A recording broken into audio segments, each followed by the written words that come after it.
this worked?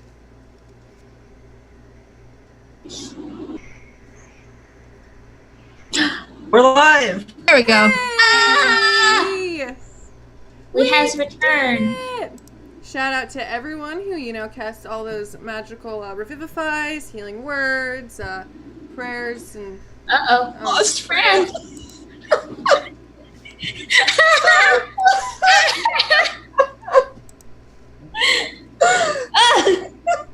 Sorry. Please say psych. It was that bad. Oh god, first day back. Oh my god. It's fine. That one's on me. I refuse to believe that wasn't for comedic effect. I swear it was on purpose, just for the lulz. Oh, I'm not even gonna explain myself. It's like, oh, we're back. Bye, guys. Anyways, we are back. And as I move these screens around, just because I'm sure the audience didn't hear it, Fern, if you would like to respond to the woman of... Yeah. Who are you, soft furry girl? Well, we are the enemy of that fellow there. I basically would just like to inquire, what happened? Oh, this is one of those enemy of the enemy things. How I believe cute. so. How pleasantly adorable. Well, he was not very kind to me and made some demands, and I was not interested in that. So, I ripped him to shreds and devoured him. But I don't think we'll have that problem, will we? I certainly hope not. The enemy of my enemy is my friend. Friends are always nice. And then I kind of motion to the ladies. It's okay. Safe. Safe. She doesn't look like she'll eat us directly. So, my dear fine. girls, how many of there are you? There seems to be quite a few. Just the four of us. Just the four. Four. And she, looks and counts the 3. Where are you, Maven? I'm still hiding. I'm not coming out. I don't like this. Maven is shy. Maven. What an adorable name. Where is this cute... Maven, sweet dear, where are you at? Come out and play.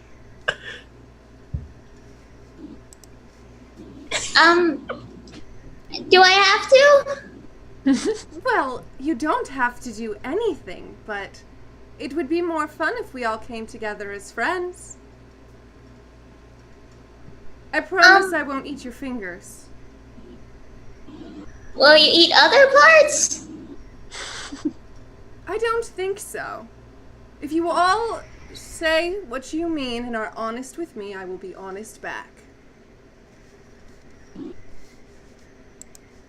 Okay. Maven gets out, but she is very much hiding behind the giant shadow of Kuroko. She's just like, I don't like being here right now. Well, look at all of you. What a strange little party we have. And why are you here? You say you were enemies of these dregs of society. What does that make all of you?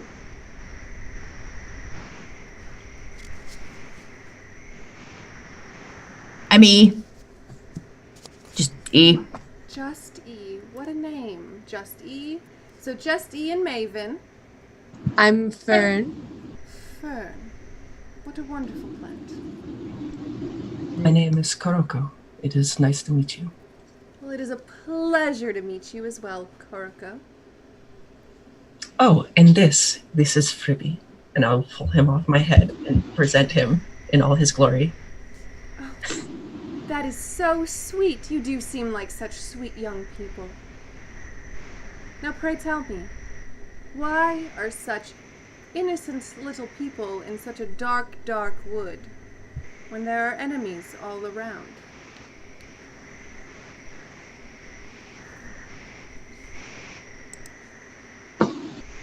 Because we're not innocent? That one maybe points at Maven.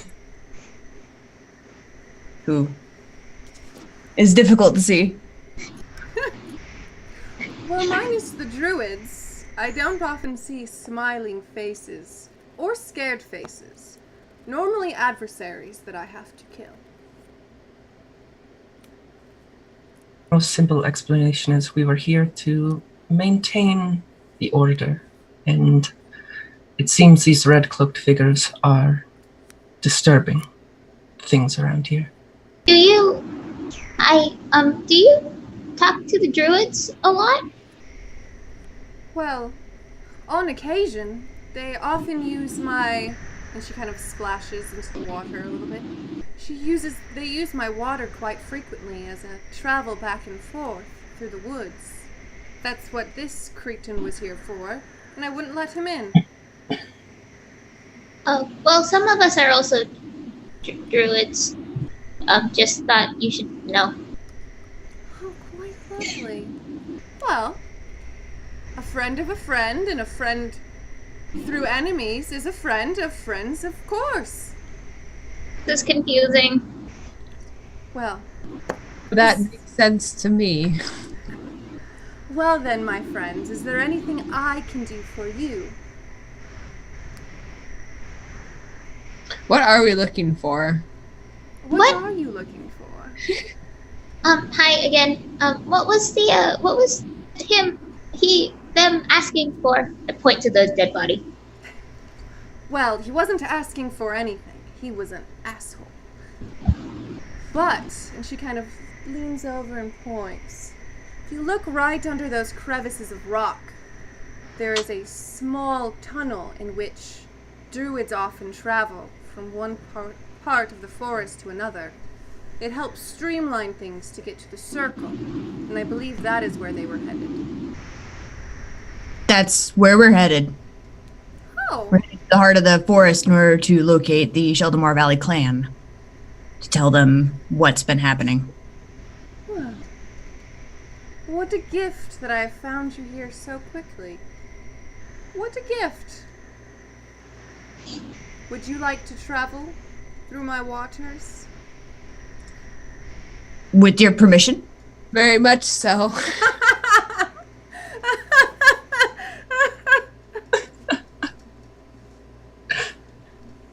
Well, I think that can be arranged, but I do have to warn you that through this water are quite a few enemies. See, these Cretans, they do not travel alone, and I know they have a pack of sorts somewhere, but I'm not entirely certain. I don't often travel through. The little critters on the other side are quite annoying.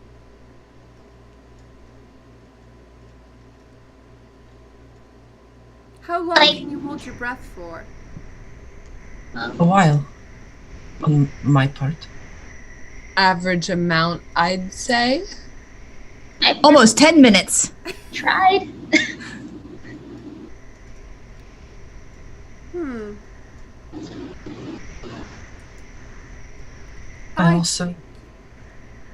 I'm very sorry. And I'm gonna walk up to the edge of the water and just kind of sit down and ruffle through my bag.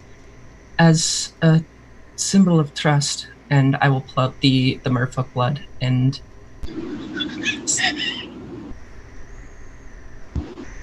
I wanted to ask if you knew how, or more if this came from you.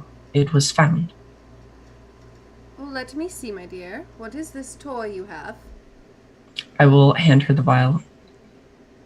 It was found on one of the red cloaks, one of their casters, I guess, and she was keeping it.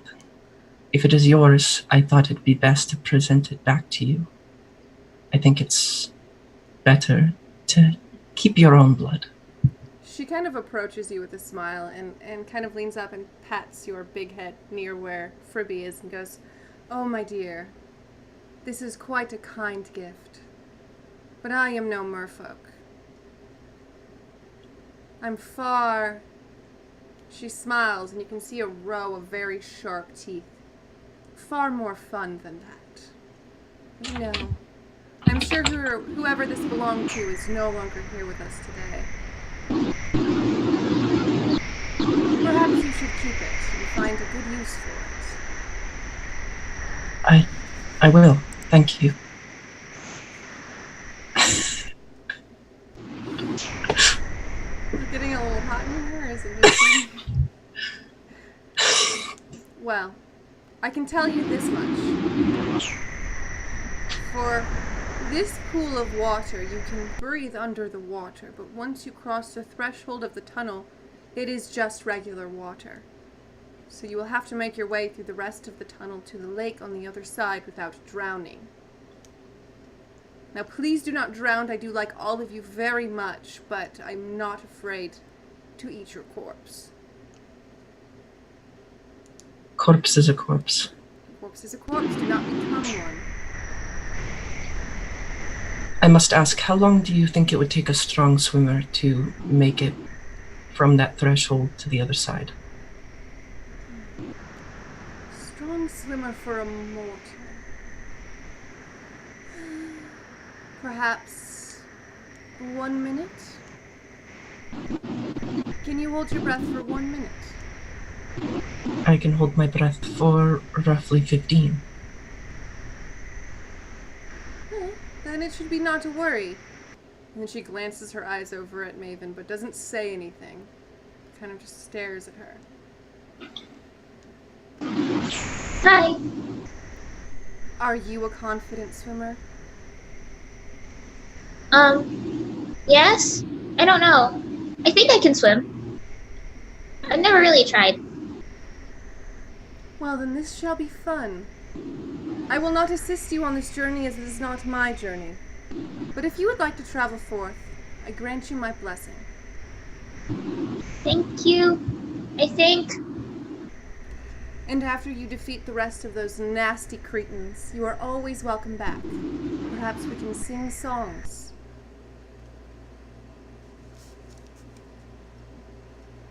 That was nice. Sounds good to me. Turn to Maven. You are welcome to hold on to me, and I can swim us through. Oh, thank you. I think that would be nice. I don't think I've gone swimming before. I think I can hold my breath okay, though. As long as you can hold your breath, I can get us to the end. Cool. So we depart into the water. Yes. As you step past this nymph, this blue, luxurious creature with long, flowing hair, shells adorned in it, glistening eyes staring back at you, she smiles as you take 1, 2, 3 steps in the water. There's a drop-off, and you are swimming. She kind of waves like a princess as you all descend. And if you attempt to do so, while you are at this portion of the lake, you can breathe. But as you cross the threshold, it is regular water.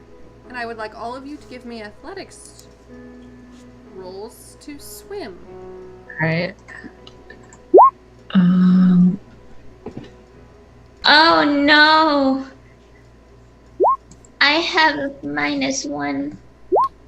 Damn, that's not great. That is really think we not can do great. I think we got this. We got this. Like the lizard folks, I think I do have a swim speed. So it seems that Yes. Koroko is, like, very aquatic. It is easy, like, swimming circles around all of you, coming back to kind of edge you forward to keep you safe. As your chest begins to grow heavy with that immediate panic of being surrounded by walls and no air.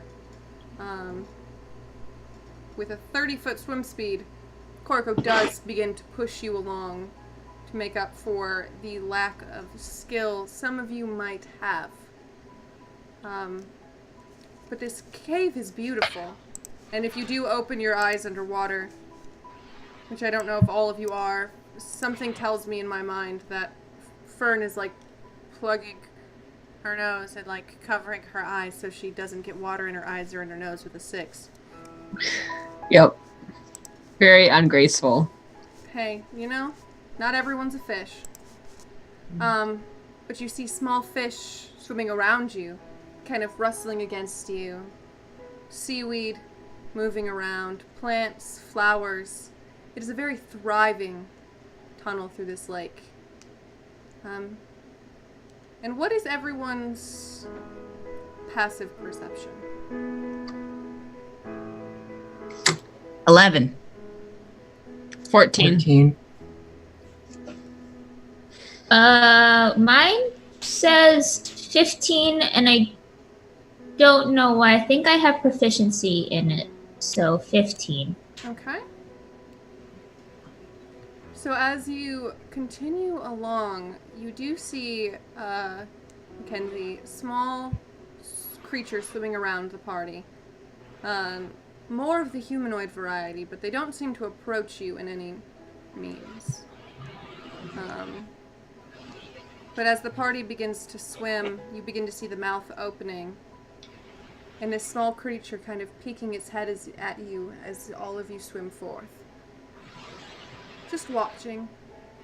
Just waiting. We just started like poke Kuroko and just try and gesture while still holding my breath. Okay. I can't exactly talk underwater, can I?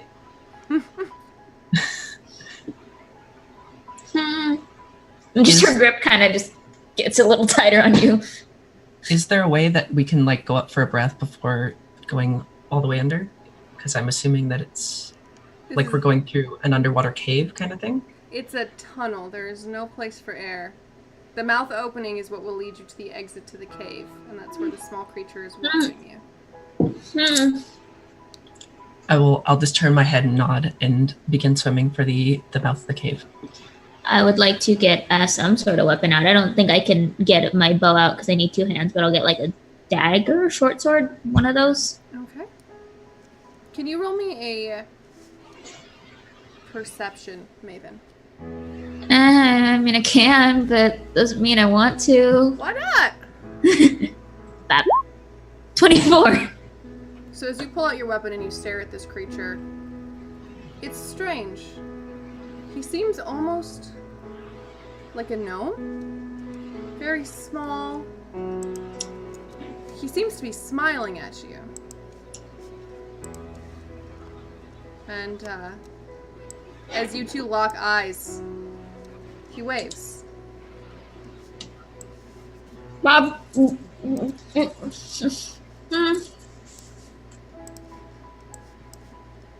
And as you approach him out the mouth of the cave, he's almost in touching distance of all of you. Is there anything you would like to do?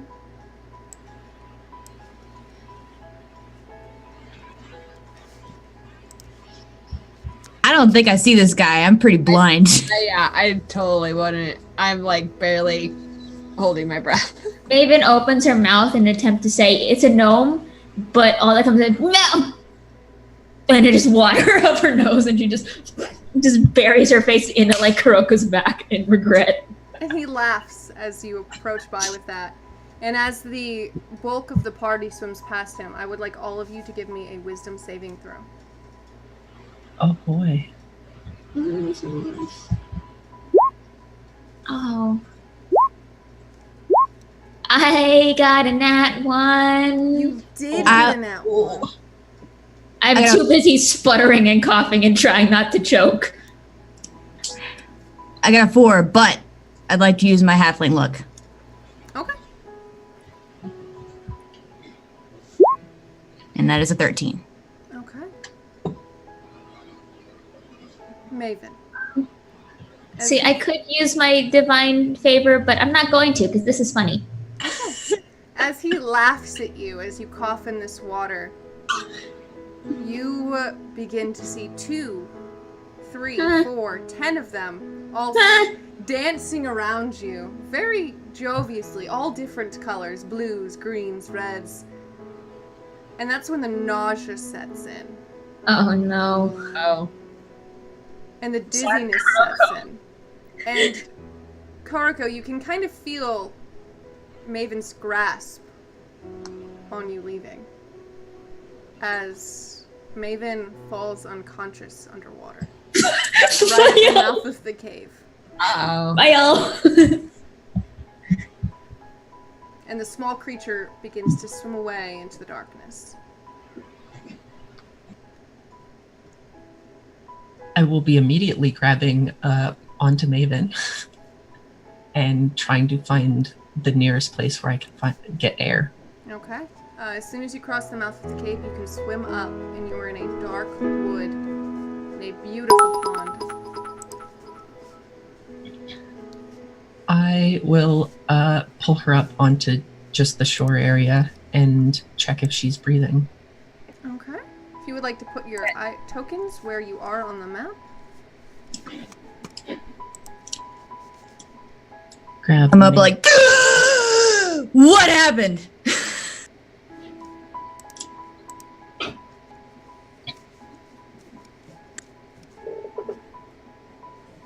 Anybody? Oh, What the heck happened? I believe it was the gnome. He did something. Maven fell unconscious. Maven's outie. Is she? She's not like dying right now, is she? Mm-mm. No. Lungs might be filled with a little bit of water, but it's fine. Probably. Muttering quietly to herself, saying like numbers like 643, 643, 59, 643, 12, 32! Just weird, nonsensical... 27, 27, 27, 27! 27, 40, 49, 132, 5, 7, 1, 1, 3, 4. And for about a minute, this weird... I slap her a little bit. And you Not can, really hard. Maybe a little hard, but not on purpose. any This is the degree best of way. violence, you can smack her, but she does not seem to respond. But after a solid minute goes by, she does begin to come to.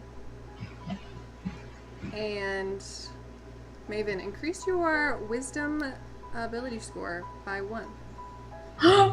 Ooh.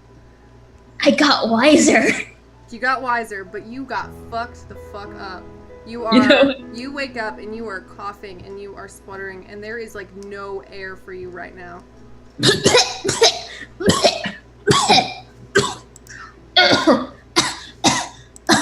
I slap her again on the back of her. Yeah, sit her up and Okay. Okay. This is why I don't go swimming. I mean, the swimming was fun. It was the magic gnome that was not fun. He said hi to me. My head feels different. I feel like I know things. What happened? Feel like it knows things? I know. I think I feel like I know things more. Or something. It feels different. I feel different. Is that just the water? I don't know. I've never been swimming. I mean, when I submerge myself, sometimes I feel like I can think clearer. Maybe that is just it. Okay. Okay. Can we not do that again, if possible? I don't like that. My chest hurts. Why am I thinking of numbers? Why are there so many numbers? I don't do math. How many fingers am I holding up? 3. Thanks. Okay. Math. Curse of the maths. Alright. And the wood you are in feels different than the wood you were in prior. It is darker. Feels almost ethereal, haunted. But it is quiet. All but the sound of crowing birds. Caw! Echoing in the trees. Where did we end up? Well, this definitely feels like the heart of the forest. Maven kind of rolls over and like tries to hide it, but she's also like kind of like coughing up bile. Do I know what direction we were headed in, like when we entered this cave? Like, were we still heading west, I believe is the direction we were supposed to be going? You were heading south through the cave, but it also felt that you were going north, east, and west throughout all of it. Maybe down for a while, up for a while. In a circle, maybe? Who knows? I see how it is. Something about the fey magic of this water seems off to you. I'm gonna climb up to the canopies and see what I can see. Okay. Roll me in athletics as you climb these trees. Do it with advantage because I feel like you're actually an expert at doing this. 23. You scramble up to a very tall tree and you peer around. And as you look over, you see these large black birds. Larger than you, with glowing red eyes, and they seem to all stare at you when they do. Oh, Also, to your south, you see kind of a green glowing light, but you cannot tell what it is coming from. There are no black birds in that direction, but these large black birds just stare at you. sorry, didn't mean to interrupt. If I am interrupting something. Caw! Cool. All right. Climb back down.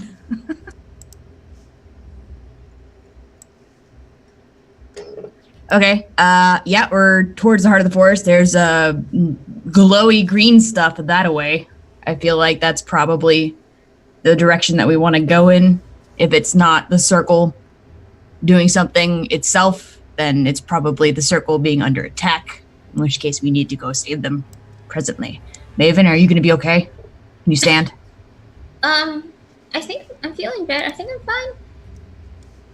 Still thinking about numbers. That's weird. Stand up. I try to stand up. You can stand up just fine.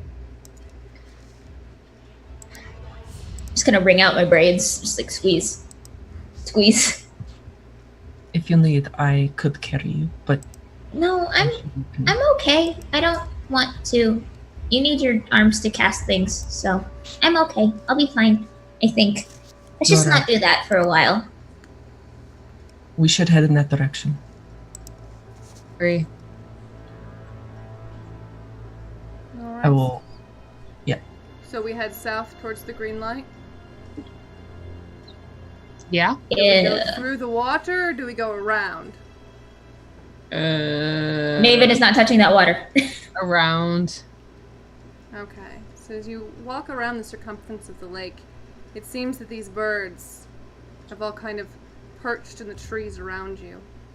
And they all begin to just stare and crow at you as you walk. If you could move your tokens to the direction in which you are going for me, that would be fantastic. Take me on a journey, children. Oh, there are the burps. And they are not like any bird you have ever seen as they stare down at you. In caw, and hiss, and stare Can I- with glowing red eyes. Can I tell if they're monsters? They don't seem to be monsters. Okay. Is it dark in here?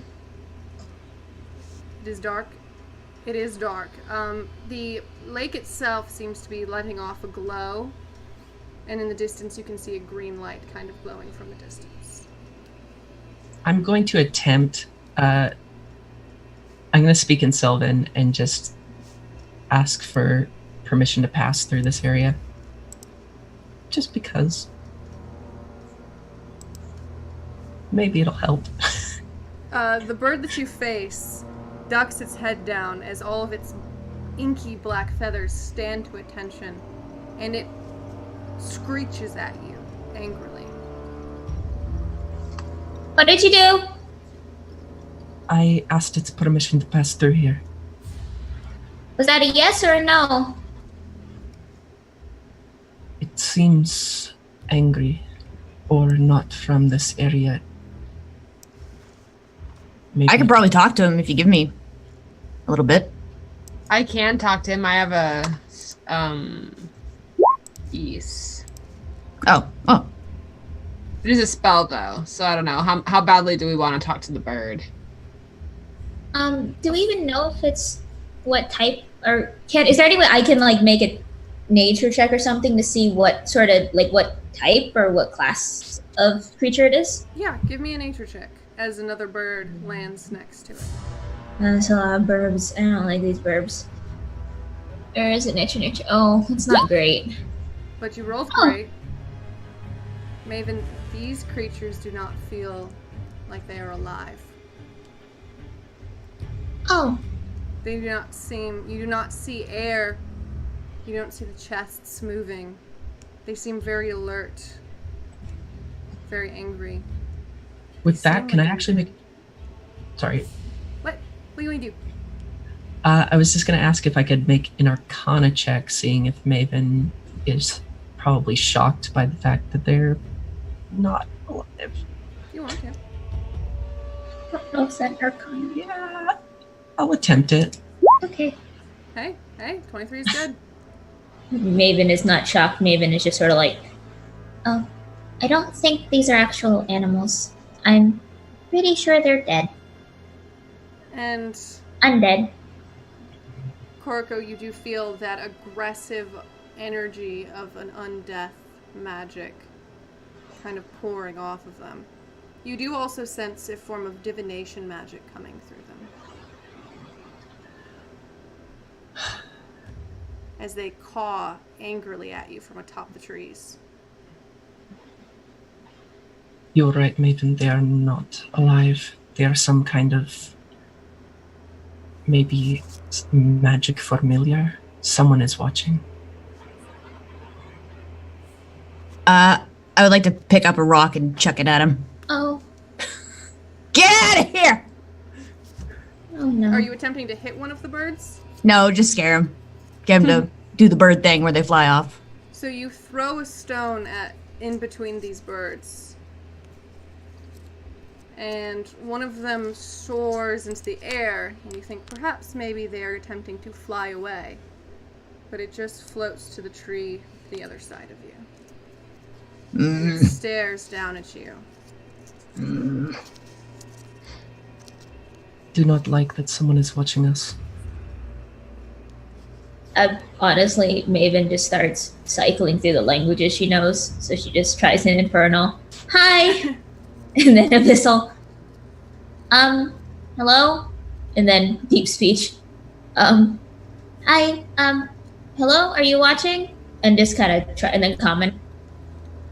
Anyone there? Ree! So that's the aggressive bird I have in me. That's my only aggressive bird voice I have. I can totally That's tell. perfect. That was good. That was good, Mackenzie. That is the bird. That is the bird noise they make at you. It's me. Maven is actually the bird. Well, do we kill him or ignore him? Well, you said I'd like to see if they're going to keep following us before we decide to attack. I wouldn't want to bark up the wrong tree in this case. I get it. We're in a forest. Wait, Koroko, did you tell us that that you felt the divination? Or Someone is Alright. watching. alright. Well, if someone's watching though, they already know we're here. So it's fine. Right? It is Yeah. likely they'll follow us, but if we have nothing to deal with them, then we should probably just ignore it. I'll take mine on back. You guys go ahead, and I will stay in the back and keep an arrow and watch out for the birds. Hey, Fern. How good is your throwing arm? I reckon not too bad. You know what I'm thinking? I believe so. All right. You let me know. and then, like, I lean over the baby and I'm like, I have no idea what she's talking about. Do you even see right now? Why are you leading? Wait, no, wait, and I just sort of push to the front. Huh? I'm the only one who can see in the dark. What? You can see the slight light in this direction, but it's very dim from where you stand. Pushing to the front. I can scout ahead so that you three don't walk into something without seeing it. Okay. Okay. Oh my, and the bird's following us. Okay, cool. Ha ha ha. I would like to sort of scout ahead towards the light. Alright, would you like to roll a stealth? Yes! Do it! Always!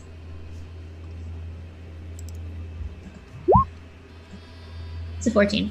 Okay, so you roll 14. You crouch down and begin to sneak through the woods. Sneaky.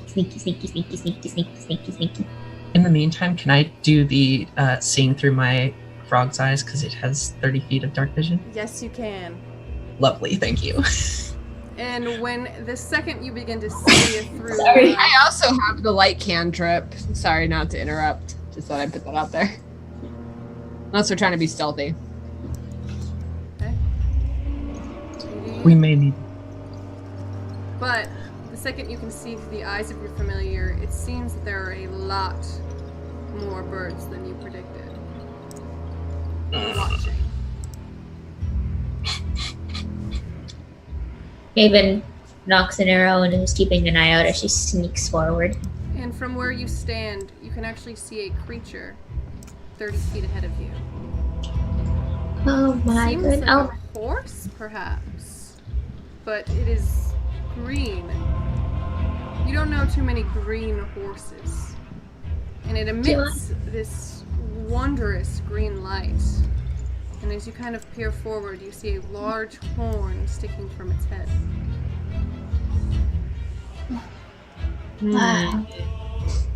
can I identify? Is it a monster or is it not? It seems like a form of fey creature. That's what I figured. Well, that's what I as a player figured. Maybe no. But it's maybe green? not. Okay. Well, at least it's not the druids or the red guys. I'm going to sneak back to the group. Hi. So,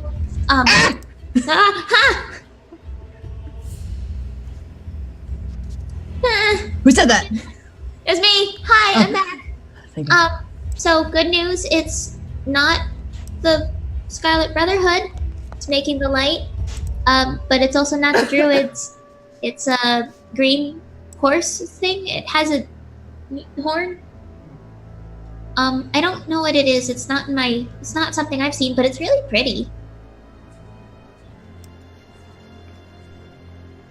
I guess we'll handle it like that sea elf lady. Okay. I would say, Fern, when she says this, your mind immediately hits to unicorn. Well, it sounds like a unicorn to me. And I want to, I'll cast light on my shield and I'll kind of just like go up until I see it. It's so bright. Oh, ow. Okay. Warning. Give warning, please. Oh, ow. Sorry. I was not used to that. Owie. Yeah, and I mean, as far as Fur's aware, unicorns are good creatures. So she'll go check it out. Okay. So you make your way to these two green unicorns with plants growing from their body. Their mane is just beautiful vines. and they are just grazing. And as you approach, they turn to look at you.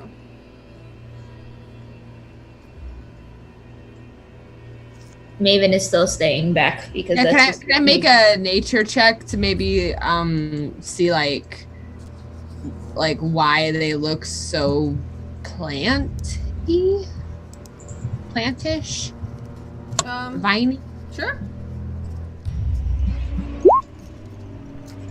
Yeah, They're flower corns. got it. Got it in one. But as you begin to approach, they stop their grazing and turn to stare at you. And do any of you speak Primordial? I do. Well, in Primordial, they look to each other and they go, "Do you see the creatures? Or is this another part of the madness of the forest?" The other one goes, "No, I see them." And I hear them talking and saying this, right? Mhm. And so I'll approach in Primordial and say, "Good evening. Good evening," and I'll just kind of like approach within like a comfortable distance, I suppose. So, like, Oh, did you hear that one just speak to us? No, I heard that one speak to us. I don't often... I can understand you. It's almost like it understands us.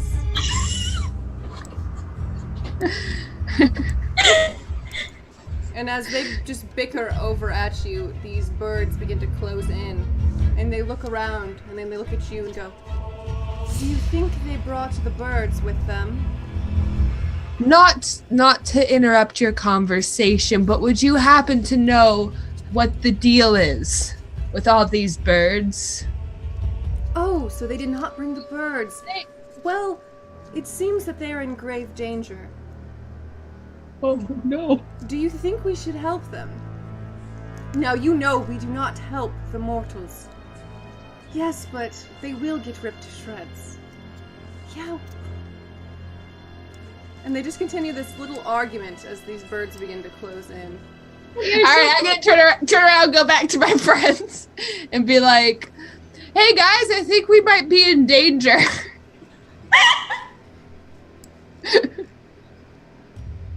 Yes. And I overheard those unicorn creatures, and they did say something about us probably getting ripped to shreds. They didn't say by what, but they wouldn't quite answer my questions, so needless to say, I think we might want to stay on alert. oh, that's fun! Yay! Okay. So, as I would say in Maven, you can see approximately 35 birds at this point. 35? And as the 36th one lands, one of the unicorns approaches in the direction of the party. And in Primordial they say, "We've talked it out. We don't like the birds here. And if we don't help you, you will die." Everyone, so I just did a really quick count. There's 36 birds. That's a lot of birds. I think what we will do is we will take you to where the birds come from. You will take care of that problem and we will all win. What do you say? And she's looking at... This unicorn is looking at Eunice, but talking loud enough for Fern to hear. And Eunice, you just hear like a holy, guttural, spiritual neighing sound from these creatures. I pretend to listen. Do you accept our deal?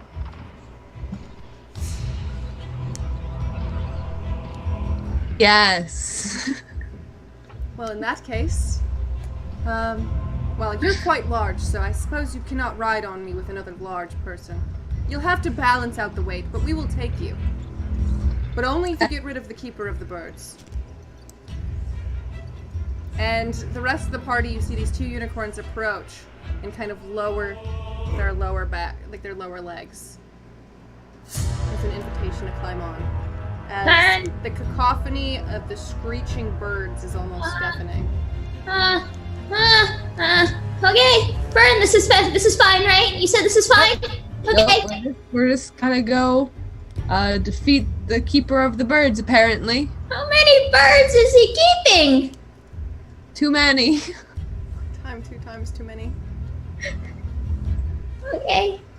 Maven just gets on. So, what is the riding? Who is riding with who? Two and two. Sure, it's not Korko and Fern together. Yeah, Kurko and Fern on 2 separate horses. I'll go with Korko. On one and lets whoever climb on the other. Okay, so E and Korko. That seems good. And then Fern and Maven.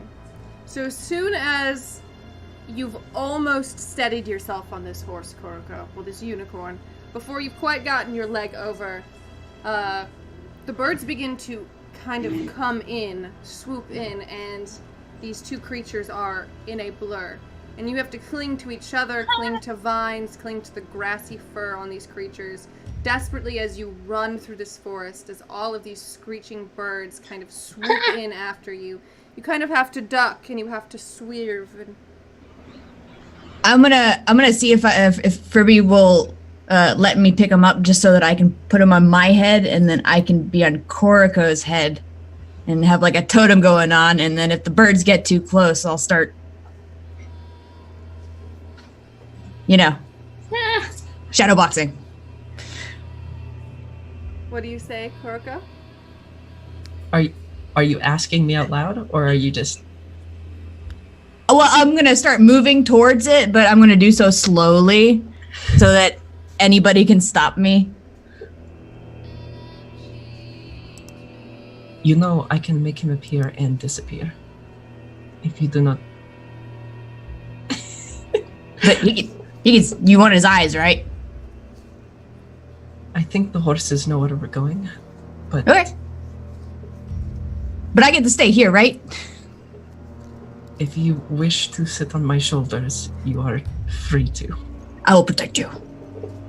And it does come in handy, Koroko, because your head stands so tall.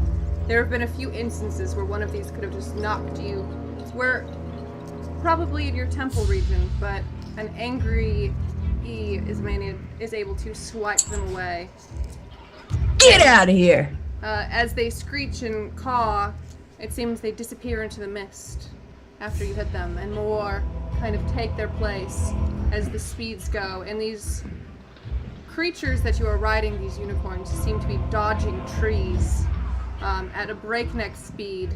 No other horse you could imagine could make these kind of quips or turns without killing you instantly, but there are a few moments where you think, oh my god, I am 100% going to die on this creature.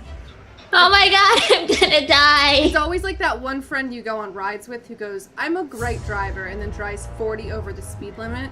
And swerves between all of the cars. You get there safely, but the entire time you are 99% sure this is the last ride of your life.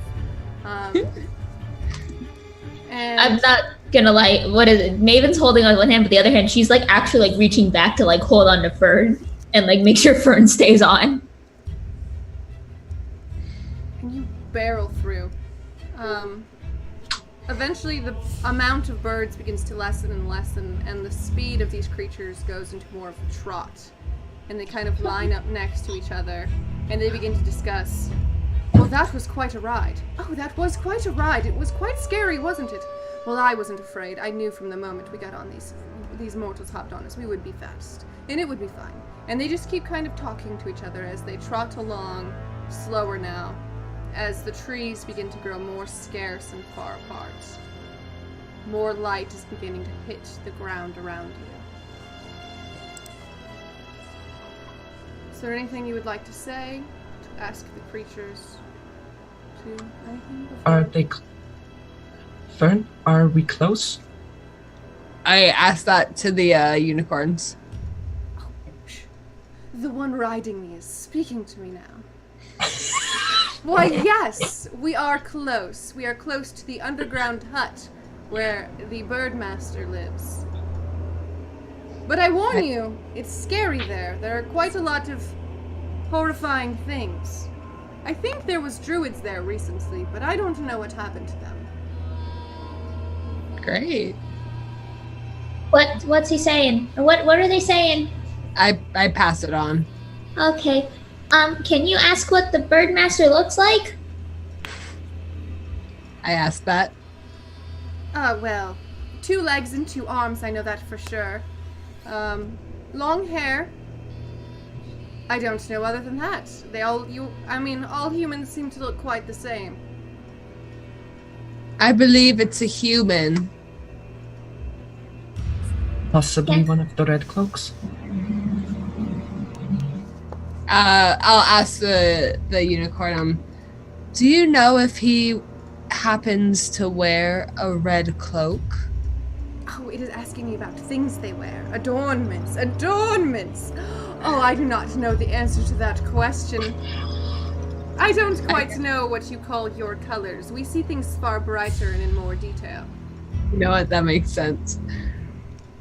I just... Are you strong enough to kill these creatures, though? That is the question, my furry friend. Certainly. We certainly are. They look to each other and they kind of chuff, like... What'd you say? What'd you say? Oh, I just told them that we'll kill whoever this is that is causing these birds to be so menacing. Okay. Yeah, we could do that. And as you agree to that, you do reach a clearing, and a large barrow seems to be in the distance. A great hill with stones creating kind of an entranceway for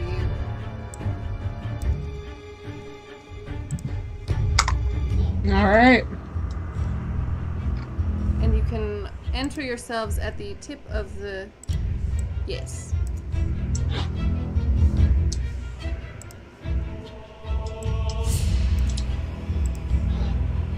I'm just gonna casually stay on Koriko until they pull me off.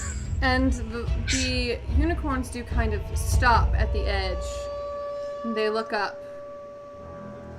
They go, "It is in there. Down underground. Worry not, though. You'll probably be fine." And they kind of lower for you to get off. All right. And as all of you remove your persons and belongings from these creatures, they seem to sink into the earth like the vines themselves are being overtaken, and they just kind of disappear into the earth below. And the last thing you hear before they fall, Fran, is, "They are most certainly going to die." I don't pass that on. And there you are. As you look ahead, you do see some owls, creatures that do not seem quite as dangerous as the other birds you have seen, and a strange man sitting at the top of the burrow, legs crossed. Do the owls look undead too? No, they look very much so like owls. They're just kind of resting. In the daytime? Owls are nighttime creatures. Oh yeah, no, I was wondering like they're just out. Okay, cool. They're just chilling. Just chilling. Yeah, that's fair. It's valid. Straight chilling. What would you like to do? Stay on my shoulders, or This is kind of nice. I can see a lot further from up here. I think that's why Fribby likes it. I don't blame him. So are we gonna do this my way, Maven's way, or What's my way? sneakily? Oh, yeah. I do that.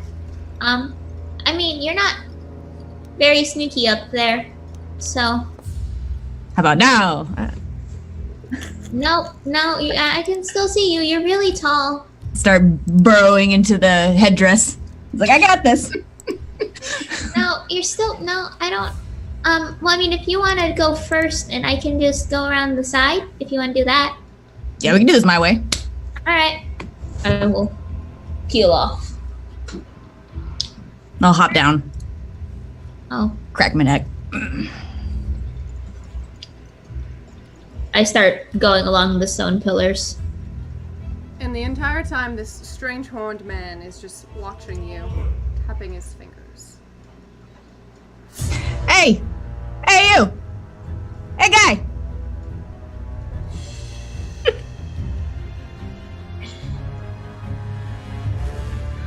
Are you the one with the birds? Oh, no. I'm just passing through. I saw the unicorns running, and I always get curious as to what riles them up. Speaking of riled up, Mother, it is time for attention. Someone's sad. She's loud. I love your cat. Give her cuddles. Yeah. Do you happen to know where the person with the birds is? Well, of course I do, silly little bean. Right below in this burrow. There seems to be quite a few of them. Those nasty, nasty Brotherhood members. Oh. Ooh. And who are you? Oh. Well, that is for me to know and you to find out, my dear. Oh, Blows well. a kiss at you, really, really like kind of obnoxious like. grand. And he's sitting on the top of this burrow at about 10 feet, and he's kind of just leaning over. What does he look like in terms of features? He's a short man with a goatee. He seems to have large horns that kind of spiral around. A mixture of skin and fur covers his body. He has human hands, but goat legs. Which are So not a tiefling? Tiefling? Not a tiefling? tiefling. Okay. I don't know. You strike me as a clever fella. Well, what can I say? I'm kind of a genius in these woods. I believe it. And a clever guy like you probably don't want to have anything to do with those red cloak guys. Oh, not one bit. They're disgusting. I'm gonna see if is he. Do I think he's being honest? Roll an insight check. While that's happening, can I get a better look at these owls? What are they doing? Well, now they're awake. They were sleeping until this man started shrieking. Okay. With a 6, he seems to be honest, but he's also a fey creature. So you have that kind of edge on you. All right, well, we won't bother you. Well, how sweet. All of you are quite sweet.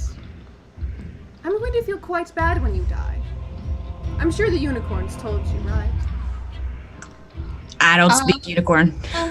You know, they didn't mention it. Well, there seems to be a few of those baddies down here. Tiriana used to live here with her dogs, but she's probably dead down there. I haven't gone to check, though she was such a... He bites his lip as he kind of looks up. Delicious girl. Oh well.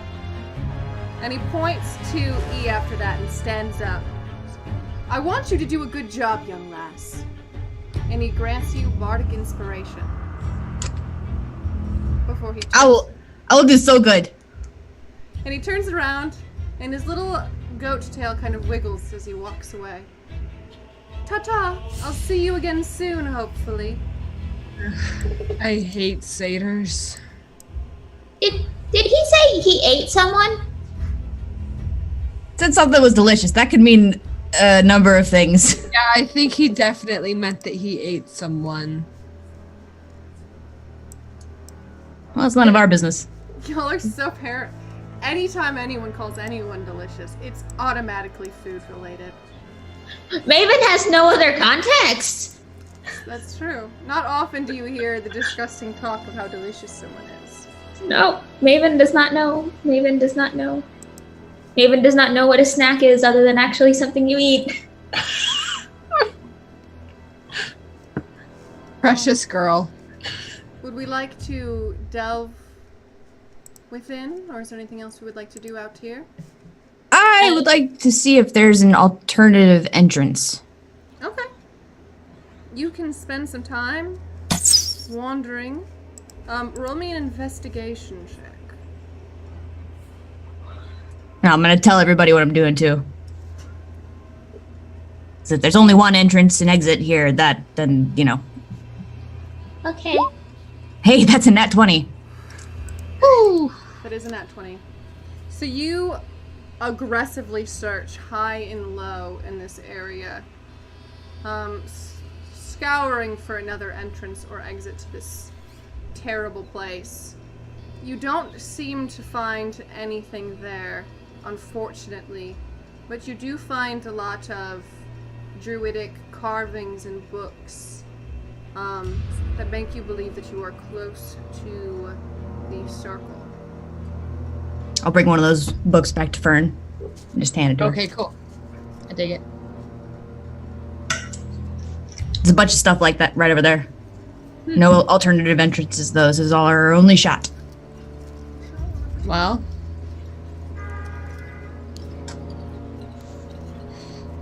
Down we go. Down we go. oh, Okay. And as you go, the owls just whoo. I wanted to take a look at them while Eunice was talking, Oh, but do you want to take a good look at them birds? yes, I want to look at them birds. They seem very curious. One is small and fluffy. It seems like they have just received their flight feathers. And the other one is quite large and domineering, perhaps a parent-child duo of birds. Is there any way I can do a similar check to what Koroko did with the other birds and see if there's any like divination magic going on, sort of deal? Maven does not had a good experience today. Yeah, roll me. Maven is very much like birds. No. So as you examine these birds aggressively, they seem to be just living birds. They seem to have no magical Alright. energy off of them. They just seem quite content and now confused. If you can pull anything from this Arcana check, they seem very concerned as to why you are so concerned with them. Okay, bye. Follow with the rest of the group.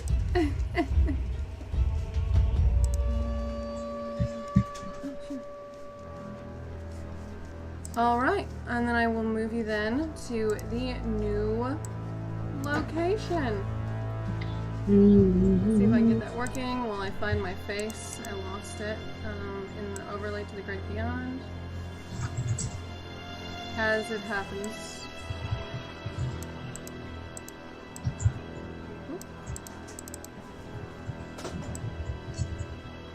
Okay. And you appear down the stairs to a door.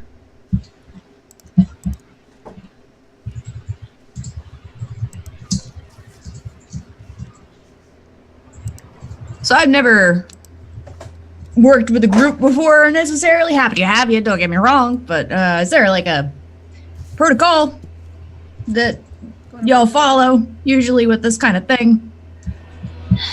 It's dark. This doorway is extremely dark. Bree, you're Bree, you're muted. muted. That would make it difficult for you to hear me. This current area that you are in is very dark, but you can see small cracks underneath the door. And there is a crackling fire sound that comes from it, perhaps a brazier, and you do see light pouring from underneath your feet. I can go first. okay.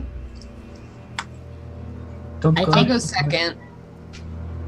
Be safe. Okay, do you attempt to open the door then?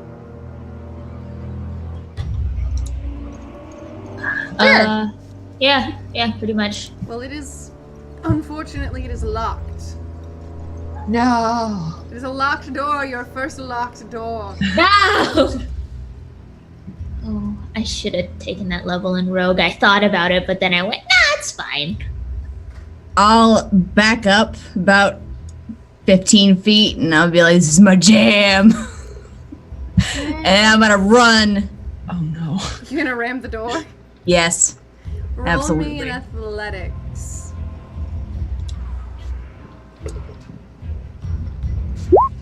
Oh my goodness. And So this I is got a +6. No, I got an 8 total. This is a sturdy door, and you bounce off of it and fall back a good 2 feet. Ow! A solid bounce. But fortunately, you don't take any damage. You're used to smashing into things. Oh, I probably should have mentioned this, and I kind of ruffle through my things. I got a crowbar. Would you? Oh, better late than never. I'm not exactly the strongest, though. I don't think I should be the one to use this. Okay, I gotta make up for what just happened. Otherwise, I will never be able to live with myself. So, happy to take a whack at it. Give me another athletics with advantage. 25. There we go. Beautiful. So, the door is heavy, and it opens inward. So there was your problem in itself. But once you get this crowbar in, it's quite easy just to break that small latch, and the door begins to creak. It was a pull, not a push. Happens to everyone. It Thank happens you. to the best of us. You want to keep that crowbar? No, it's all right. Here you go. All right. Give it back. Give it back. Stuff it into my pack of many things. And it opens into a strange doorway, a tunnel of sorts, with a large, shining moon imprinted below you. Ooh. There's a single brazier, and it burns against the stone walls. You can see kind of that ash marking back from where it's been burning. It's probably been burning there for a long time. If it wasn't in such a horrifying, stressful scenario, it would be quite beautiful, quite lovely.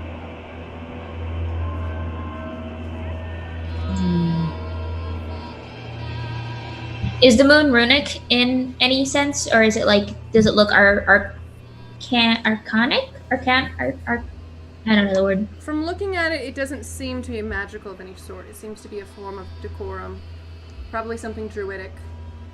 Okay. I'm gonna skirt around it, careful not to step into it, not knowing what it is. The paranoia seeps in.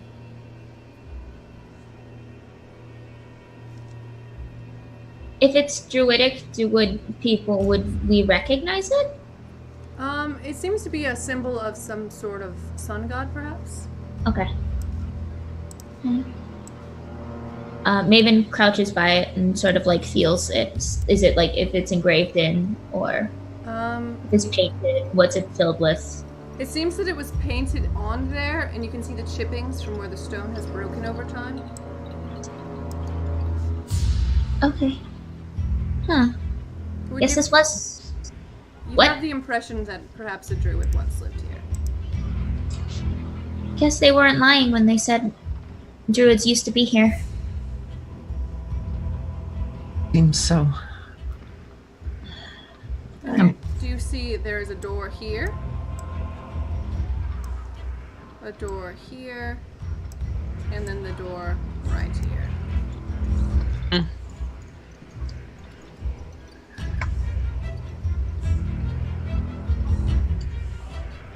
What's this little thing in the corner?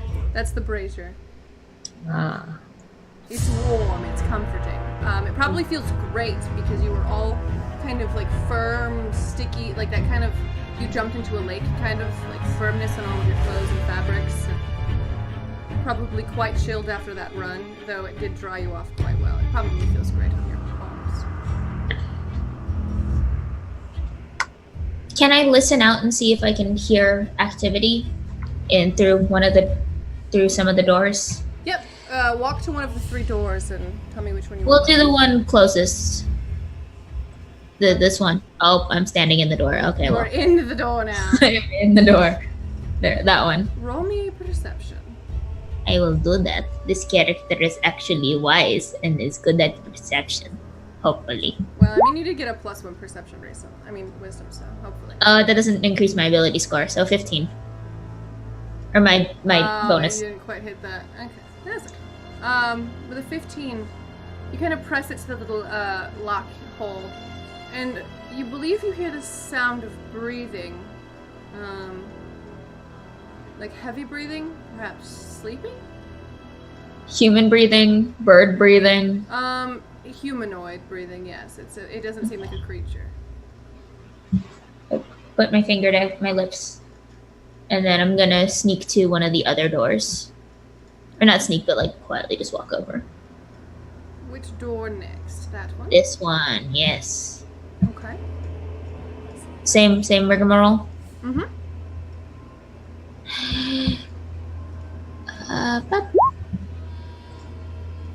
So you press your ear quite tightly to this one, and you hear chanting. how many people? You only hear one voice chanting, but you do hear kind of the clinking of perhaps metal armor as someone shifts from side to side. Okay, so someone's sleeping in that one.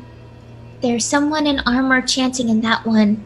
Should we check the other one, or do you just want to go?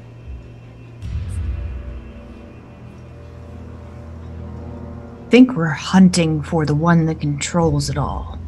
Okay, I'll check this last one, see if I hear any birds or something. And do the same thing to the other door. Dip-a-dip. I'm in the door again. Into the door we go. No. And we're going to perception. Yep.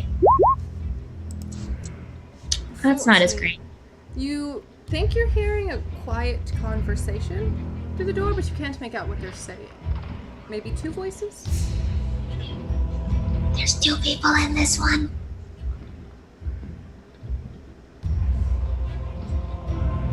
So, there's armor, 2 people, someone's sleeping.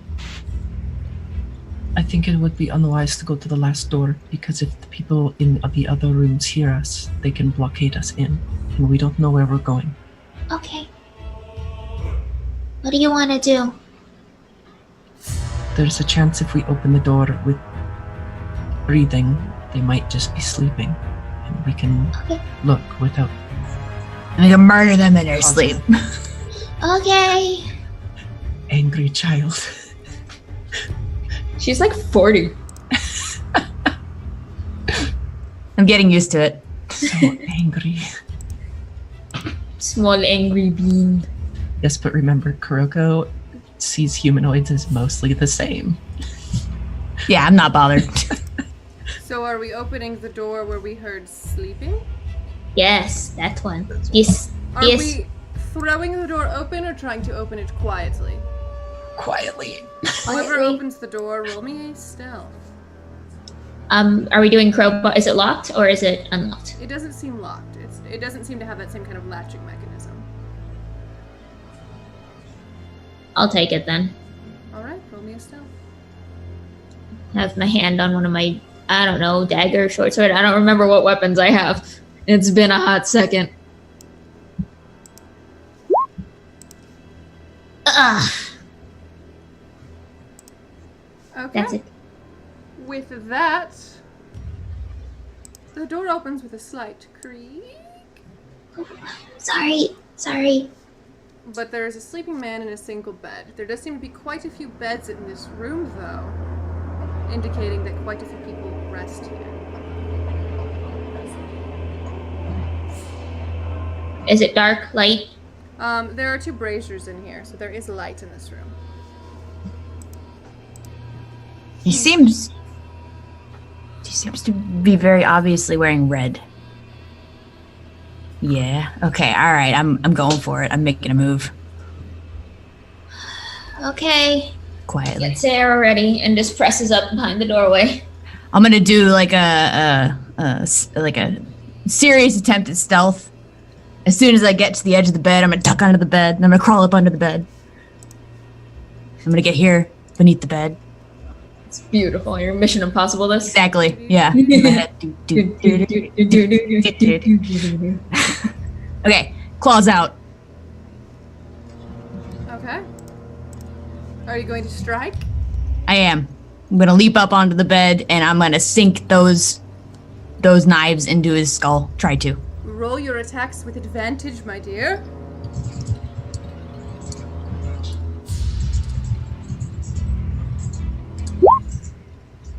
21. Thank goodness for the advantage. Alright.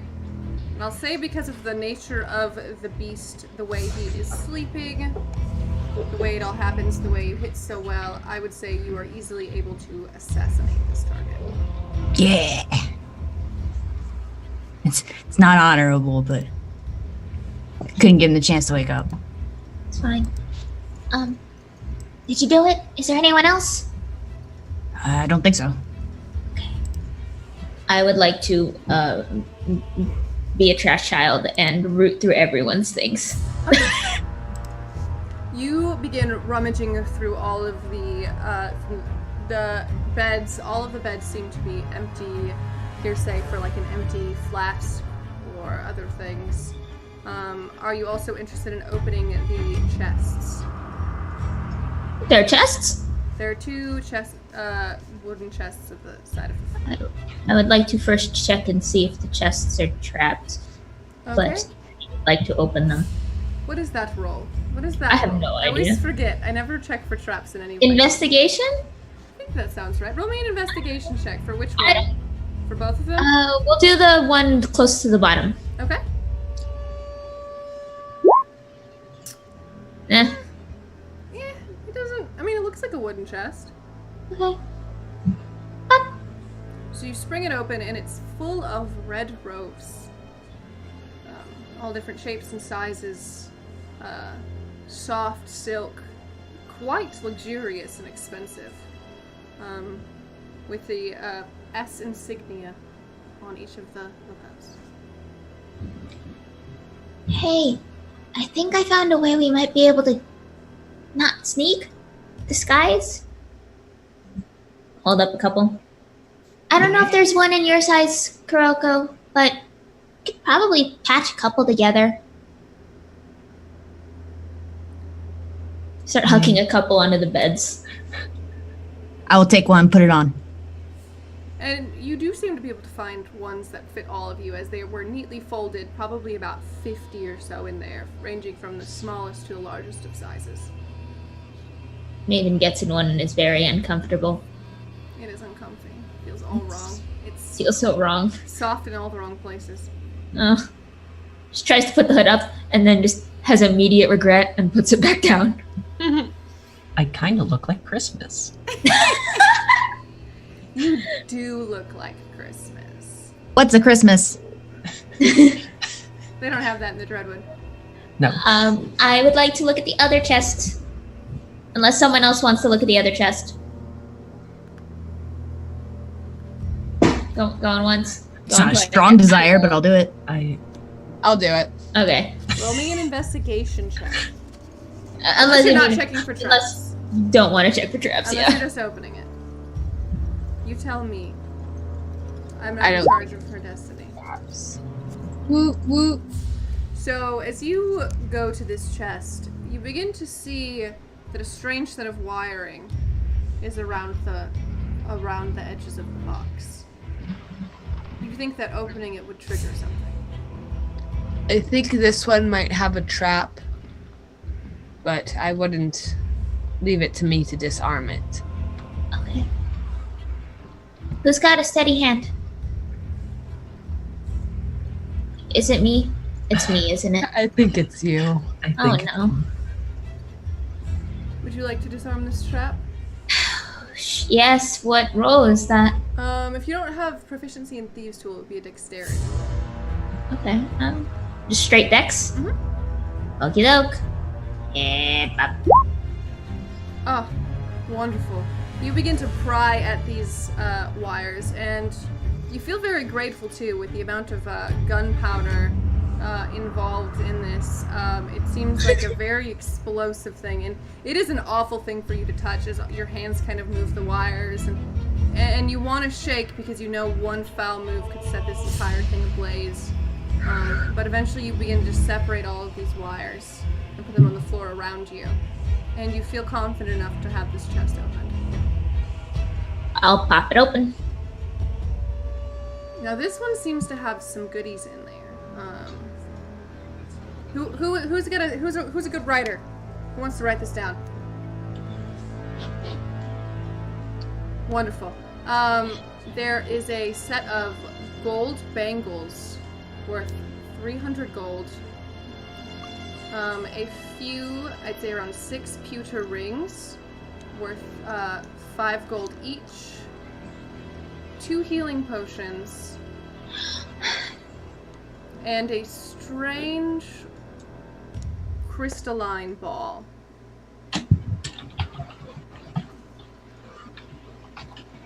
Okay, well, I think we might need these, and I toss the healing potions to probably Kuroko. So you're the potion person. Need them. We will need them. And then, what's this? I'm gonna like bundle my hands in the robe and then sort of very gently pick up the crystal ball.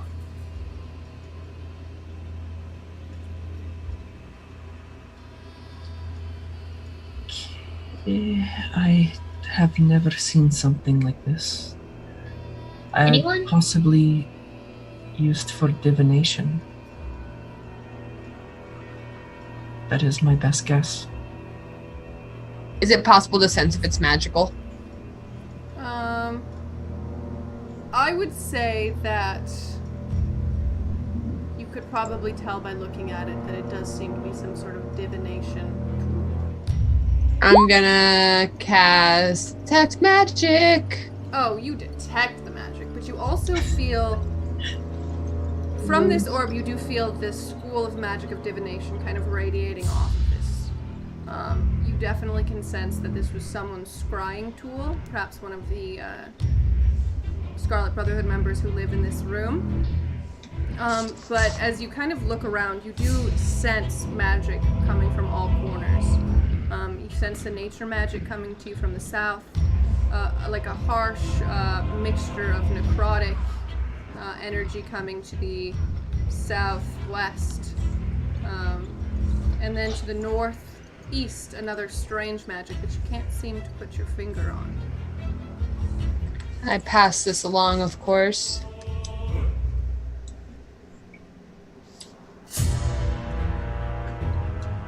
Look immediately around me for necrosis of some kind.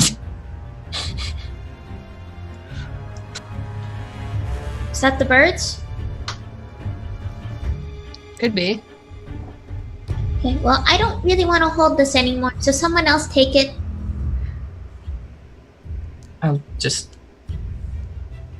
Pop. Thank you. I'll just like roll it over in my hands and trying to look into it. And then just put it in my bag.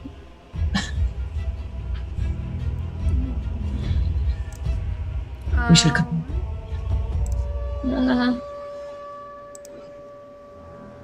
Is there anything else you would like to do in this room? So now we're all in disguises. Now would you like to proceed to the room with the conversation, or are we still doing this? Which direction was the necrosis? We need to take care of who's ever making the birds, right? Yeah. So let's go. Birds were undead, so necrotic birds, right? I'm smart, right? Yeah. Okay. Which direction was that again? Was the southwest. Southwest. Yeah. I was told. By Southwest. Southwest. I as a player know directions. That way. Okay. Be wrong, but probably the door with the chain Armor? and the mail. Yeah. Chancing makes sense. Well, your spell, how long does it last? 10 minutes concentration. Mm-hmm. Yeah. Well, then we can just keep walking, hoods up, and see if we sense it. Sounds good to me. All right. We do that. Very reluctantly puts the hood up. Feels very uncomfortable about it. So this door right here Bree, you're muted. is where you feel it the heaviest as you walk out. Bree, you're muted. Oh, again, that would help. It seems to be that this is the direction which you sense the necrotic energy, and then this direction is where you sense the nature magic. But it's faint because it's just barely out of range.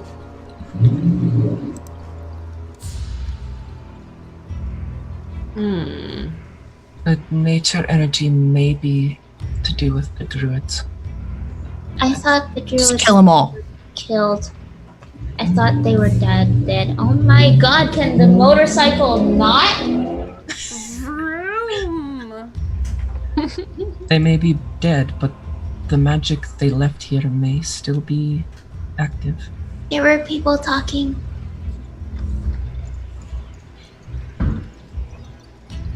Okay, well, it's up to you. I'll just open doors. This is what I'm good for. Do you There- think we should go through the other door? There are more people. We know there are at least 2 people. Ish creatures down that way. So since that is the bulk of the enemy, I say we go there first. All in favor?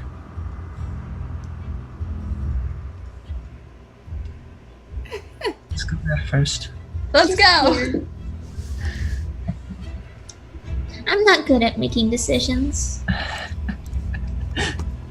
Not the most decisive of us. So we're opening this door. Do we have a method to the madness? My foot. Oh. All right, so you kick this door open. And inside are 3 very confused men. And they stand up. Aren't they always? True. What the hell is this? Yeah, so we're new. We were told to come here to help you. Something about join or die, but we chose to join. We're not gonna die. So what do you need? Roll me a deception check. Maven is hiding. Foolproof. 15? Not bad. And he It's confidence. looks- And he glares down at you.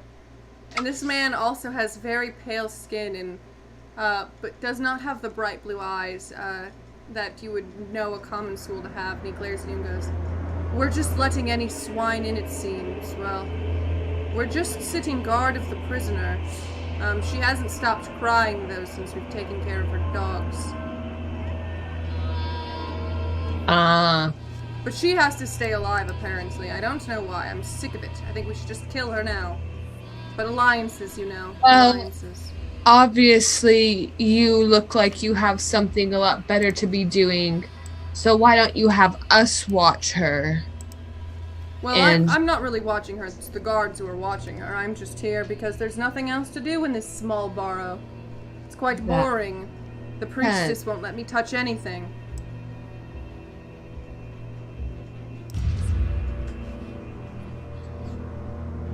And as you Why all not? walk in, he keeps staring more confused at like all of your strange faces.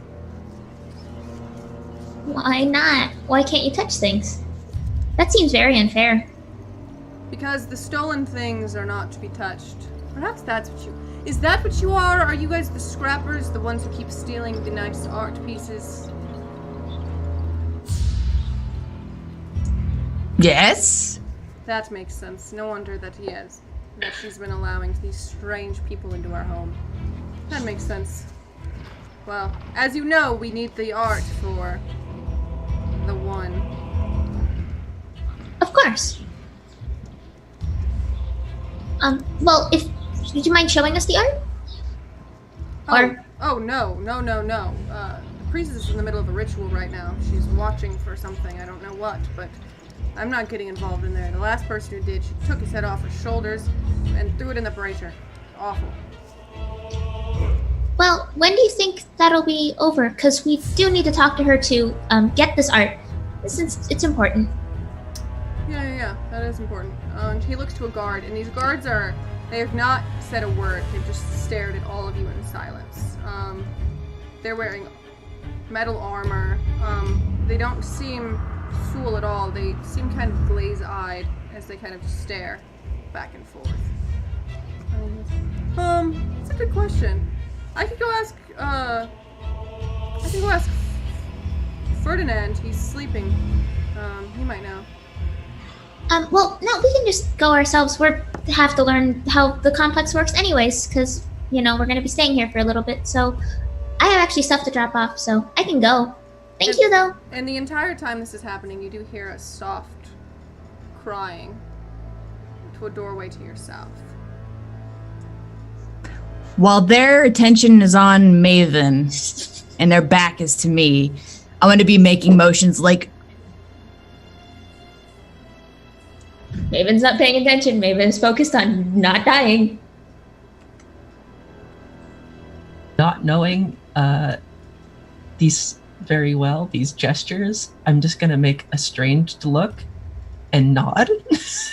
yeah. I don't know what the gestures mean, but I'm into Burns, it. Burns giving me some thumbs up. So I would like to rage and and try to slice this guy's head off.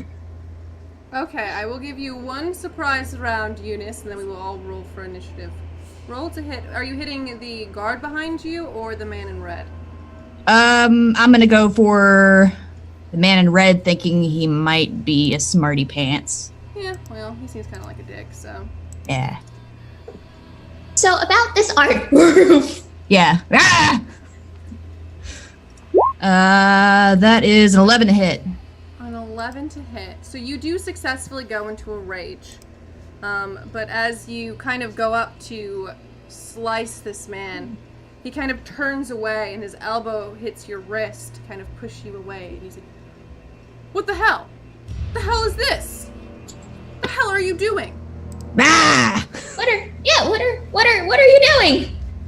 And right before we roll for initiative, I would say this is a great opportunity to take the break, because I have a feeling when we come back there will be a lot of combat. What are you doing, E? Just a lot of pleasant, fun, enjoyable, friendly combat. Nothing too serious, never anything too serious. But we're gonna go take a few-minute break, refresh our waters, all that good stuff, eat some donuts, whatever we do best. But we'll be back in just a short moment. Stay here, we'll be back for some epic combat. See you in a bit!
are! We are back! Hello. I hope you didn't miss us too much. We did roll our initiative order, so you did not have to wait for us to do that, so I didn't have to struggle as much. So we are here and we are ready, and it seems that, as per usual, Maven has the first go of things. Cool. Maven just kind of goes, "Oh, okay, we're doing this."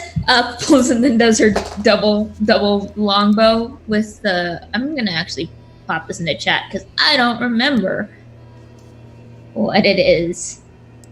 There it is. Wait, no. There we go. And then I think it's double attack. It's a 20 and a 22. Both hit. Who are you hitting? A red guy. Okay, both of those hit. Okay, dude. 7 plus 7 14, and you get plus to add that 1d8. 1d8. 20 damage. A solid hit. And then I'm going to do as Maven does and duck out of the way Okay. and get behind, get back through one of the doorways and just kind of press up against the side. Okay. You arrow, one in each shoulder, and he looks confused. The guards, though, seem to have no physical reaction to this. They don't seem neither bothered, nor angry, nor unconcerned, just straight-faced. And they turn to their nearest opponents. The guard right next to you, Nis, goes into strike, and tries to spear you. 17 will hit. Okay, and stabs you for 8 piercing. And then is going to attempt to stab you one-handed with it. Where's my cat knocking over? Does a 14 hit? So he goes like this, and then when he goes again with his second hit, it just barely misses you. Matrix move. You matrix the hell out of that. The other one, because there's no one quite close, just marches over to Koriko, who is the closest, and attempts a two-handed spear. Misses. I'm guessing you don't have an under 8. No, I do not have an under 8 armor class. And then attempts to do it one-handed and also rolls an 8. Miss again. Okay. Well, what are you gonna do? It's your turn now. I am going to burn my bonus action and bite first. And No, you I ain't. don't think a 5 hits. So I am then going to use my action to cast poison spray. I will basically breathe a heavy noxious gas, and hopefully he beats a DC 13. Or hopefully he doesn't beat a DC He 13. does not. That is 11 poison damage. And as these noxious fumes kind of enter his face, you can tell his body is trying to, like, force a cough. But his face is still very, like, super straight, as his entire body, like, convulses around him. It seems that whatever is holding him is not letting him react. But he does seem to be taking a significant amount of damage from that. Is there anything else you would like to do for your turn, my dear? Oh, I'm trying to think. I think I'm good on my turn. I'm sorry. I'm thinking about, like, what the hell is going on. Okay. It is the Scarlet Brotherhood, remember? And he is going to...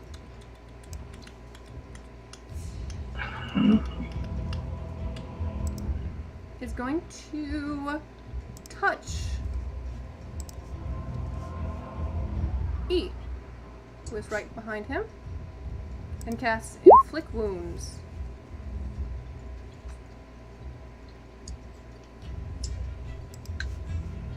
That's an automatic thing, or? It's a 22 to hit. Oh, Oh wait, no. That's a 22 to hit. Yeah, that definitely hits. It hits you for 20 necrotic damage. Ouchie. One of those was max damage, that's why.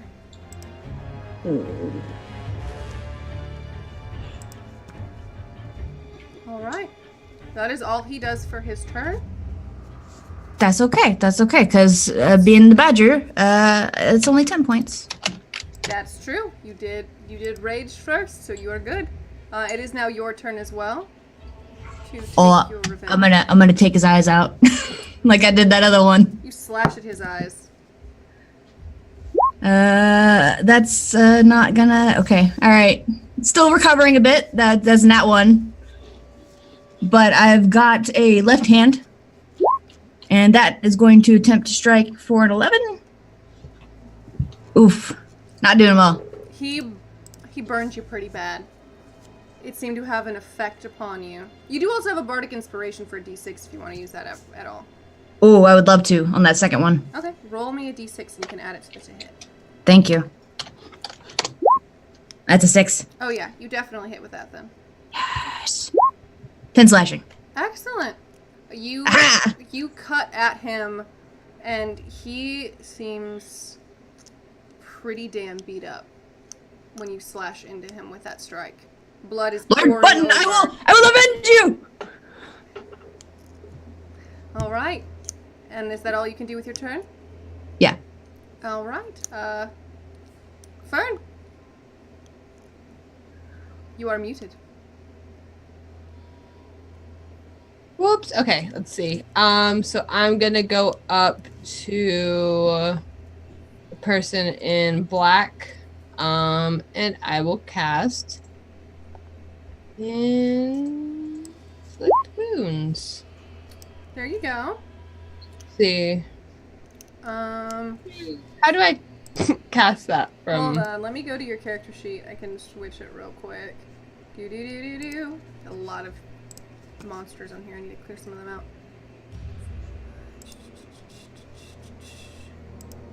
You can go into the settings for them by the little cogwheel. Oh, I see. So click Inflict Wounds again.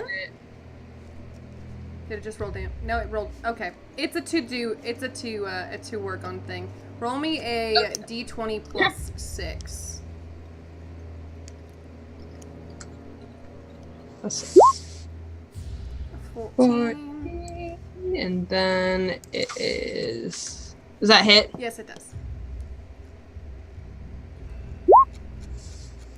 16.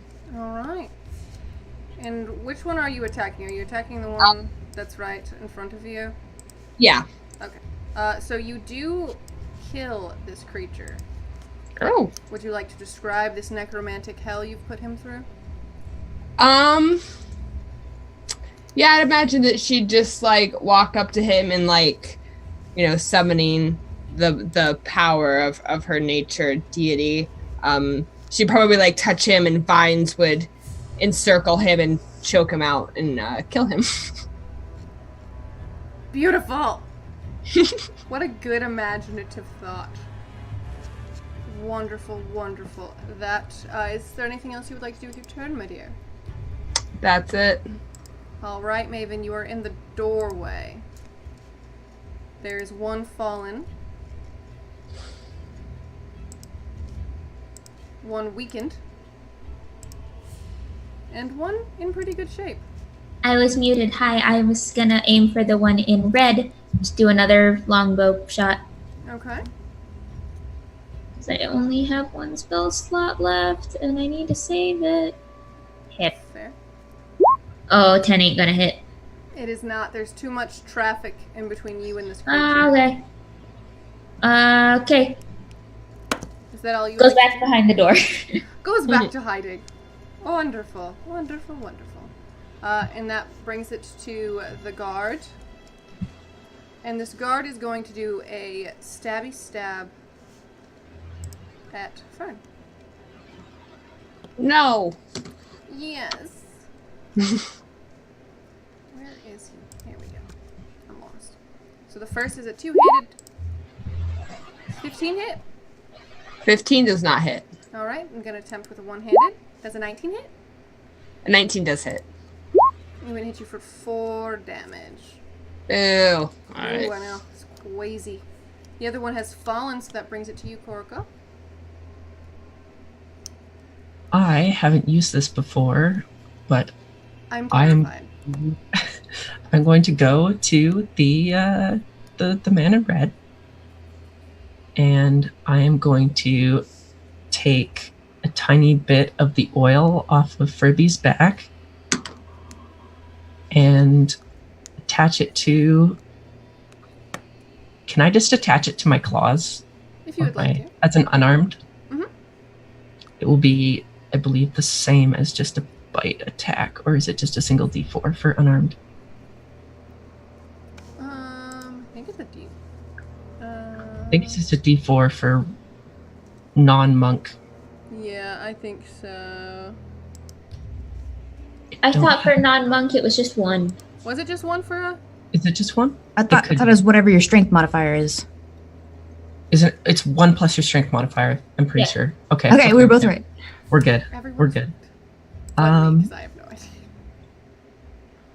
I believe. Sorry, I have to do this through typing because I don't have a 1d20 plus 3 plus 2 proficiency bonus, right? Right. Yeah. Right. Right. That sounds right. I think everyone's proficient in unarmed strikes. Punch me. With a 19 hit, You punch him. I punch him, and I'm putting Fribby's poison into his lovely, well, not lovely body. And this is the lovely effects that it does. It's a 2d8 poison damage if he fails a 13 con save. Okay. I will have him roll for that. Then it's halved if I succeed, right? Yes. Okay, well he fails. So roll me 2d8. Hey. And then you have to Thank roll the you. regular punching damage. Or it's what is your strength modifier for? 2. It'd be 3 damage. Okay, so it's 11 damage total. Yes. So how does Fribby's poison kill this man? I am going to take the poison onto my claws. It's like a black tar kind of poison, and basically shove my claws into his abdomen, and you will see the black veins start coming up his neck, and his eyes will roll back and just drop dead. Wonderful. All that is left now is a singular solitary guard. Pat, pat. Is there anything else you would Bonus like to do action. with your turn? Bonus action to pat Fribby, and that is the end of my turn. He's a good boy. Fribby did a very good job. He secreted in all the right places. Telling him I love him is a free action. I love you, my boy. And he just kind of pleased with himself. He knows. He knows how good he is. Good. And that brings it to you, Eunice. You've gotten walloped on a good bit by these assholes. It's okay. It's just another day. I'm gonna jump up and get him with the. Nope. 11. Yeah. There you go. Again with the left. 24. 7 slashing. Alright. You give him a good slash from here to here, just barely missing his jugular. I look like a flea whenever I fight. I'm just like, bing. We need to get you like boots of jumping.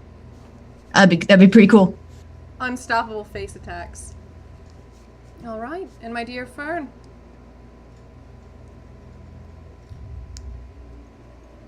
Let's see. I will go up to the one that Eunice is hitting now. Smack him with my mace. 22 hits. 22. All right. And that's And this is your wily magic mace that you stole from the corpse. Is. Just confirming. I'm just making sure. It is. It All is. right, and you smash him for a good 8 damage. It seems that you broke his shoulder blade and lower ribs with that good solid crunch. But he is still standing. Maven. Is there anything else you wanted to do, Fern? Oh yeah, that's a good... That's it. All right, cool. I need to get better at doing that. Okay. I peep my head back into the room, see 2 people dead, and 1 still standing. All right. What more? I don't do anything special. I just shoot. Everything you do is special. 22. You struck Okay. him? Woo! Damn. So- 7 piercing. All right. And this arrow thunks right into the base of his skull. Right where his spine and his neck and head are attached. And he falls forward onto you, Eunice. Just kind of Oh, crumples right onto you. Sorry. And this room, Didn't mean to do that. this room falls particularly quiet. Okay. Dang, Maven, you're like 1 for 1 with this shit. Start calling you killer. Just give me warning next time. I don't like being that close when things start going down. All right, everybody. This means kill. Okay? We clear? We good? When I point at something after going like that, that means, can I kill them? I am glad we discuss this after the fight. Oh no, it'll come up again. I'm glad no one actually died this time. Okay. Chest. I see chest. Also, are we not going to talk about the fact that those bodies seem to not, maybe, I don't know, maybe be under some influence? Well, Also, they're is dead it- now. Isn't there still a lady in this room? No, she was in the other room. She's crying. Oh, she was in the other one? So there's a Oh. door south to you and you hear crying from back there. Oh, okay. In the other room. Got it. I will try and open the room. Do you want to check the boxes around here? I'll check the boxes. I'll also go rustle through the... I'll feel slightly bad about it, but I'll rustle through the red cloak. See if he has anything fancy on him. All he has is a key. Well, Might need this. I'll just put my hands up and toss it to me. Big hands, good catch. Are you checking any of these for traps, or are we just opening them? I want to do the chest and check for traps, especially given the thing that we saw in the other room. Okay. Give me a roll. I'll give it a good roll. Playing a careful character is weird. 22. 22. You investigate, and it looks clear. I'm going to use that roll for all of the chests in this room. They all seem very clear. The large chest seems to just be full of, like, fine silverware, fine china. It's nice. It's pretty. If you'd want to take some, we could talk about prices of them later, but it seems just to be cutlery, and then the other chests seem to be full of, like, dried foods. Maven takes a couple of the dried food, because honestly, like, she appreciates Koroko's roots, but it's much sometimes. Seems like dried Understand. broths, dried vegetables, some dried meats. You know, sometimes it's better than a root. I've got like 20 rations from y'all's archdruid. Yes, just have a collection of rations, but no one's actually taken. Yeah, we forget. I'll just stuff a couple. Maven's still a little bit of a child at heart, so she's just like, "Food, cool, I'll take it. Mine." Okay. Same. Help myself to some food. You do find a few bottles of wine in there as well. Not great, but you can help yourself to those as well. It's not Maven's speed. Mine. And Koroko, you unlock this door south to you? Yes, I do. The door opens up and you are hit with the stench of decay. Though you are used to that kind of smell, it is still uncomfortable. To the right of you, you see the corpses of 2 large dogs. Not quite a wolf, but not quite a puppy. They seem to have had torn, like, collars and adornments of green. In the other corner, shrunk up very small, is an elven woman. You can see all of her bones through her skin nearly. She is so thin and frail. Her hair is long and blonde, and it's quite lovely, but you can tell from the amount of time in here, it has just begun to mat with blood and dirt. Her long green robes are torn and tattered, and she just covers her face and whimpers. I will I will make my way up, but just kind of like, it's okay. All the people who are here to hurt you, well, most of them are dead.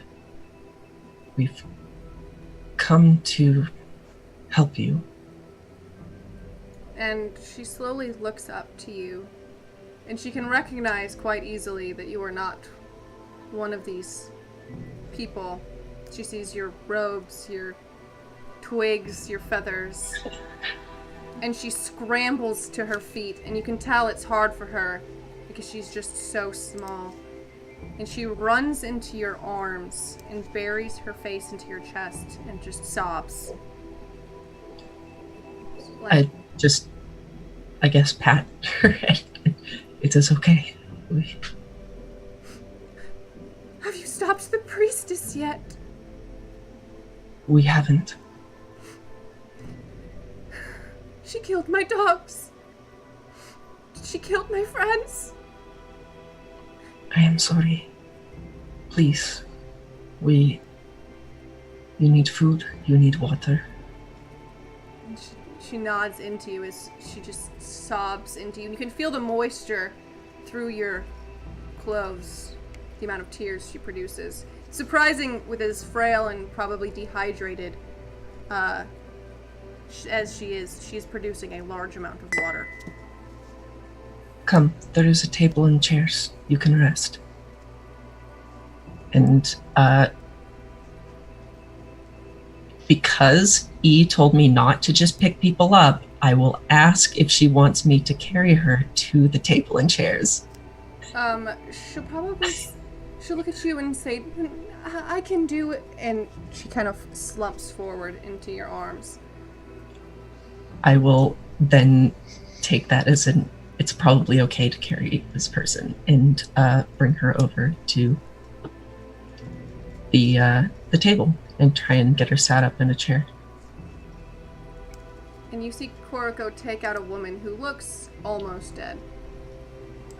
Mostly dead, as you might even say. Just frail and small, and you don't know what they've done to her in there, but she's covered in blood. You can't see any cuts because there's just so much blood covering her frail form. Her ears look like there was once jewelry there, but they've all been ripped out. I will also cast, I do have healing spells. I'm sure, I think this is the one. Yes, I will just use Healing Word. I'm not the most experienced healer, but hey. And, actually, I'm going to use it at level 2, so it's 2d4. Okay. Plus 5. So 11 HP. Okay. And as you kind of coax her with these healing words, the sunken face kind of begins to fill out a little bit. Major cuts and bruising on the side of her face seem to kind of heal to that soft yellowish. The bleeding from her ears seems to have stopped as some of the wounds begin to scab over. And she just nods as a form of thank you as she kind of begins to eat at this bread that was sitting at the table already. Maven just sort of dumps some of the dried food under the table. And she's vicious with the food. After she takes her first few bites and realizes no one is going to take it from her, she begins to devour a lot of food. All the food that she can get her hands on. Be careful. If you've been without food for time, it may not sit well. Slowly. And she looks at you with a smile that would be devilish if she wasn't so horrifyingly gaunt. Me and my wolves eat plenty. We go long periods without food, but when we eat like it is hibernation. That is fair enough. The last thing I'm going to do is, while we're in this room, I'm going to ritual cast Detect Poison and Disease, and see if she's suffering from anything like that either. Okay. Do I recognize this lady? She seems very familiar. She does seem like someone you at one point had seen or known or heard about. But just looking at her, it's hard to tell her from the... She looks more like the corpses you found in the temple than a person, so it's hard to tell just by her face. What's your name? Oh. My name. That is a good question, my dear. She kind of looks off, kind of glazed. I don't remember. It seems they might have beaten that one out of me.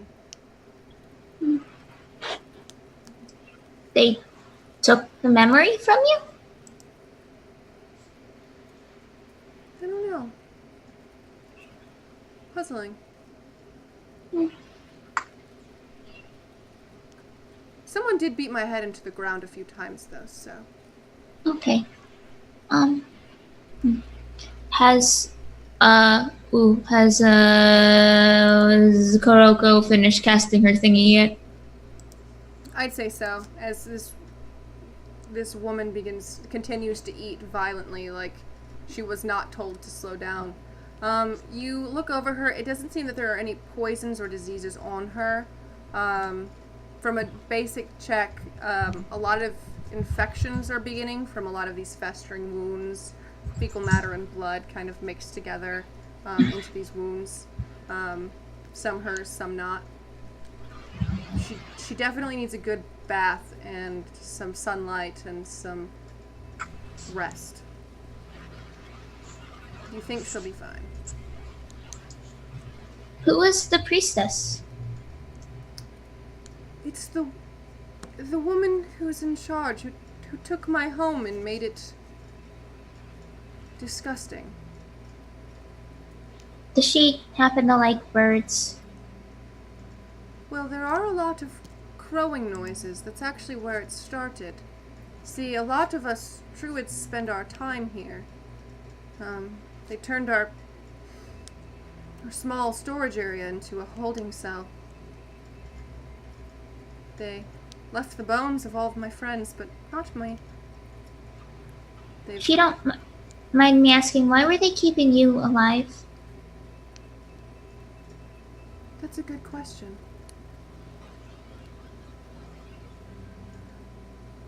I've asked that question every day since they've held me. But I don't know. I wish they would have killed me, though. It would have hurt a lot less. Okay.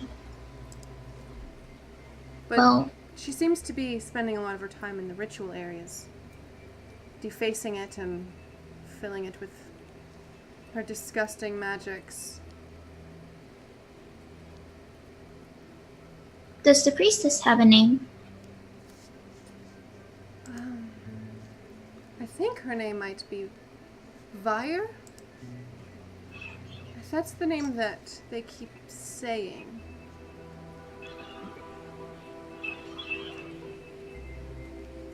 Full name? Is that it? No. Last name? Just Fire?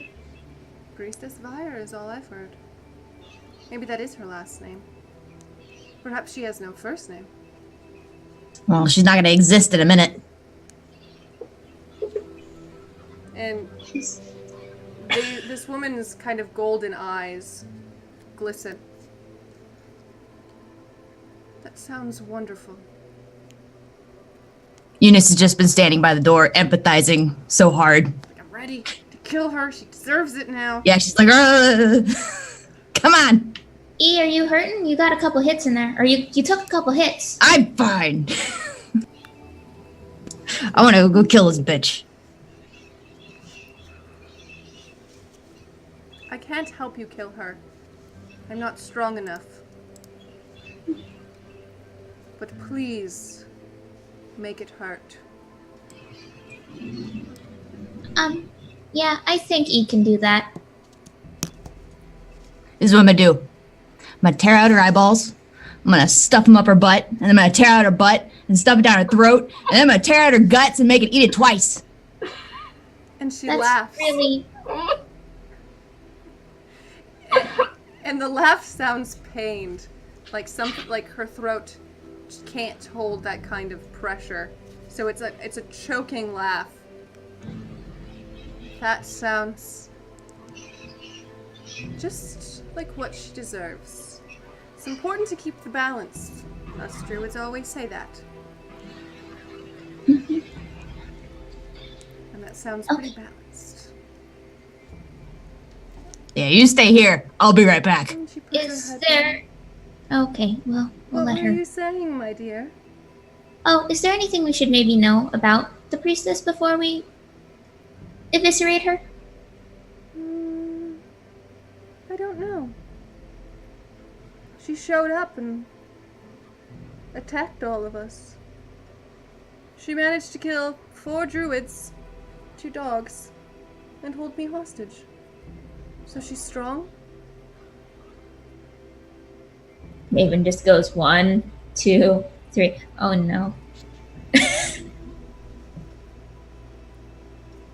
And then just sighs. Okay, well... Stay here. Be safe. We'll come back. Just rest. And she falls asleep. Are we going to, shall we go? Yes? Okay. Hopefully. Give me the healing potions. I stay out of range most of the time. I can help you up. Yes, I believe that is a good idea. And I will take out, actually, I think I still have one of my healing potions, which does an extra d4. So I'll give you that one as well as the 2 that you gave me in the room. Hold on, let me add those in. 2 Oop, I spelled that wrong. Healing potions. And then 1 Koroko healing potion. You'll have to remind me what it does later. Alright, just put them on my belt. Okay.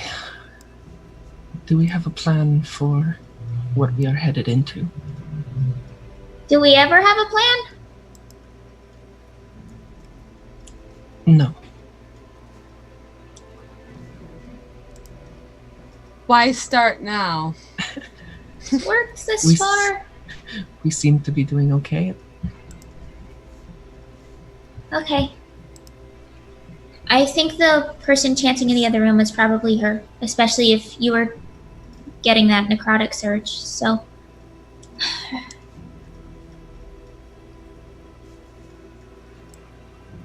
Let's go, Go in, claws out. shall we? Okay, Let's do it. let's do it. We're gonna head back over to, The the door bag. bag breaker. Yeah, that one. Oh my god, move. Maven, please move your token. So Maven has so much reluctance. How do we do it? Do we just open this door? We doing this Eunice style? I let Eunice take point. First, can I check to see whether or not it's a pull or a push? It is a push door. Perfect. All right, we're barging through. Let's go. In fact, I think I'm so mad at this crazy lady at this point. I think I'm just gonna preemptively rage. You can. I think you are pissed off enough to be raged before you go yeah, into combat. I'm ready to go. And you burst this door open. And the woman has both of her hands raised, and she's chanting in a language you cannot understand, while two glazed guards keep watch, and a large crow caws at you. Yeah, you just hear. All right, and as I'll you get there. charge in, roll me some initiatives. Woo! Jeez, lots of combat, heavy combat. Let's fuck these guys up. Feel like y'all deserve to kill some people. Okay. I got a 6, but I didn't click on my token before I rolled. Click on your character and re-roll initiative. Okay, yeah, I can do that. I got a 6 again. That works. Perfect. Faded. All right, and we will go into descending. A lot of low rolls there. Well, various degrees of high and low. I rolled really low. Okay. But that, once again, Maven is quick with the arrow. Okay, we're gonna do usual Gloomstalker. Then just pop my head into the doorway. And I'm taking 2 shots at the lady. Excellent.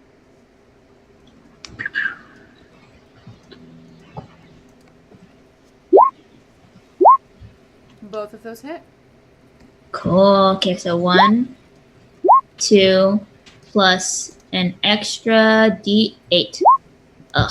So that's 12 plus 10, 22, 26. That's impressive. These arrows plunge into her as she slowly turns around to see what's happening. Not even quite figuring out what's going on when the first arrows hit. And then I'm going to do as Maven does. Do as the And Maven do. Do as the Maven does. And just duck behind the doorway again and just kind of keep an eye out and make sure no one goes down. Cool. That is impressive. That is a good, those are some good shots. Whew. You rolled max damage for one of them. That is why. Oh, I know. Excellent. All right. Anything else you would like to do with your turn?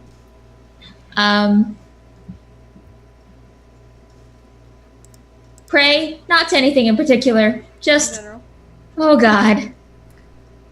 All right. Well, then our softest fern. All right.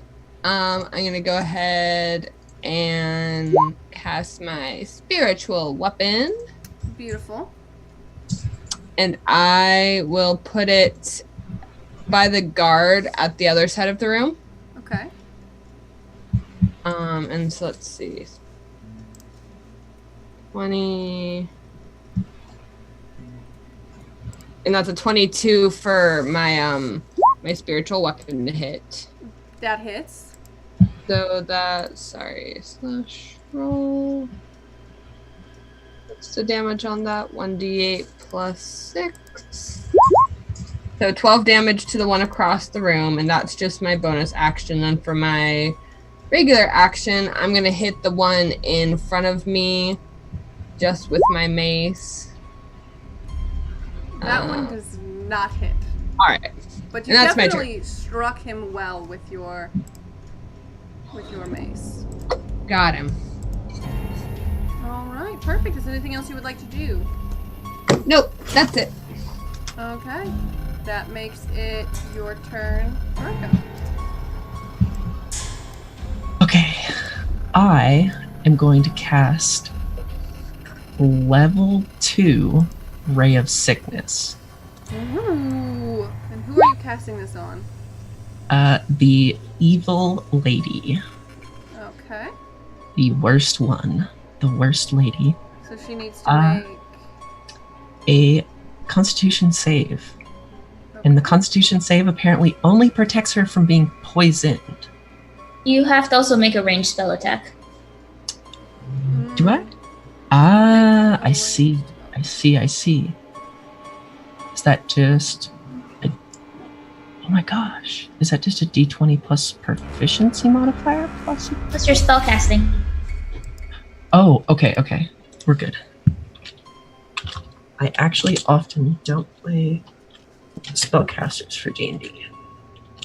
It's And now you're playing a homebrewed spellcaster. Right. went straight into it. Did I seriously roll a 1? You did roll a 1. How dare I? And unfortunately, this ray of sickness just dissipates from your hand. It's almost like someone casted the bubble spell on you. I will then be angry and walk up to this fellow. Yes, ma'am. And I will just use my bonus action to try and chomp him. One chomp. One chomp. Maybe break an arm or something. Probably not. Yes, let the rage consume you. An 11? Unfortunately, your chomp does not break through his metallic armor. One day this chomp will hit very good. One day it will. One day we'll actually hit something. There was a really good moment where you had the poison on your teeth like 2 episodes ago. That I used a nat 20 for. I You used a still game rolled, in like that 2 damage. nat 20. Oh, that one hurt me. That one I felt pain for that one. All right, is there Like anything all else you would ones. like to do, my dear? That is it for me. Okay. It is now the Black Bird's turn. In this room, at the perching arm of this giant statue at the end that looks like it has had skulls put on it. Perhaps it was once some form of nature deity, seeing plants hanging from it, but also these skulls and blood effigies. This undead bird soars over all of you and lurches in at you, Maven. Not happy about this. I stayed out of the room for a reason. And it first tries to bite you with its teeth, Nope. and then it rears back and tries to claw you. That one hits, I think. And it Actually- slashes you for 4 damage.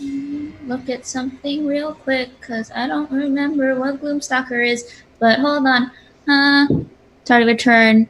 Oh, my walking speed just increases. I was just wondering what else I do in my first turn, because Gloomstalker is weird. Okay, 4 points. I don't like that. Bad damage. Bad touch. No. Oh, And this very large bird, about Eunice-sized, is now directly in your line of sight. And that's all it can do. It is now the 2 guards' turns.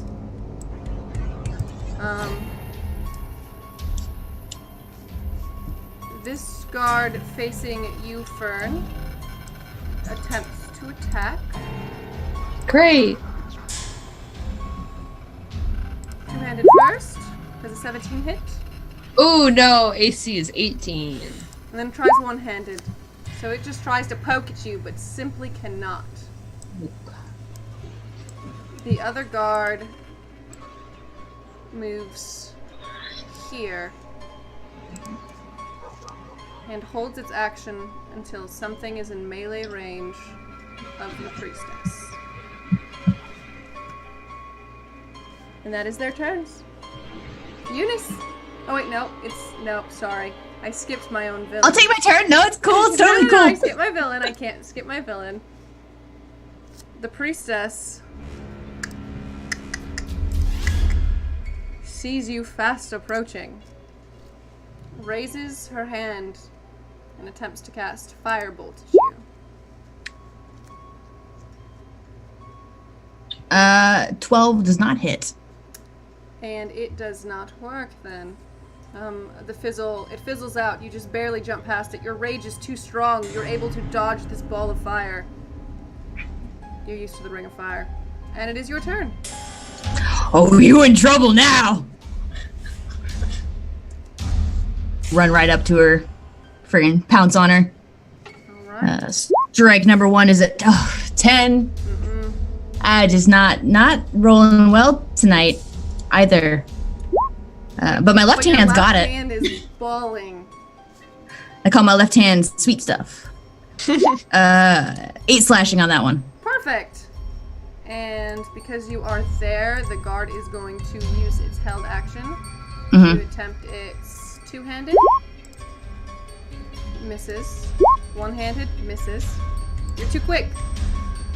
All those matrix moves. Yeah, you are too focused on trying to get on this face. But that brings it back to Maven, who is now fighting with a big black bird. Oh God. Okay. Is it in melee range or is it not? It is in melee range. Ah, darn. Okay.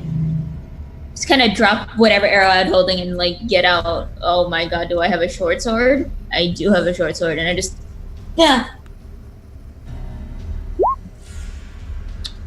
Does an 8 hit a bird? It does not hit this bird. You slash at this bird, and the black energy that is showing versus its body seems to be some sort of distance, and you just scrape past it. Right, help! And I'm going to actually try and get into the room. If I can get past it. It will attempt an opportunity attack at you, Yeah, you know what? I feel that. and it's just going to attempt to claw you. Mm-mm. And it misses. You duck right under that bird, and it Oh, turns bad around bird! and screeches. Okay. 30 feet of movement. It's like around here-ish. From here? Mhm. I forget how to do the little arrow thingy. If you look in your list of available things, it's like the circle with a ruler. Okay, I see it. What? 25? Yeah, you're good. I'm gonna go over. Well, I am going to actually move my full 30 and just bop. Ghost from the bird. I'm like, nope, I don't like this. I don't like this. It's a bad time. Okay. Is there anything else you would like to do? No. All right, Fern. You and your spiritual weapon. right. It's your turn. I'm moving my spiritual weapon back over near the first guy. To the one it was originally attacking. Yes. 3 plus 6. You once again hit him. 8 plus 6. He takes 9 damage. Okay. So Then I'm going to. what does your spiritual weapon look like? Oh, It's a giant tree branch. so this. So like a scene of Harry Potter, the Whomping Willow. This tree branch just beats down over and over on this man until there's nothing left. Oh shit! But you do not hit the other man. Yeah, I didn't get the other one. That's fine though. Powerful All right, distraction. that's my turn. Excellent. That would bring us to your turn, Korka. Okay. I am a little bit held up on this because I want this to work, but I'm going to try Ray of Sickness again. And who are you trying to hit? I want to hit the lady. Desperate. I don't like her. I am desperate to hit the lady with a roll. Here we go. That's the roll. Does a 22 hit the lady? It does hit the lady. She does get to make a con save whether or not she is poisoned. I don't think that passes. So it's 3d8 poison damage. Woohoo! And I get to reroll any one, so I get to reroll that one because of that feat that I just Your got. poison feet. Yes. So it turns out it's 16 poison damage.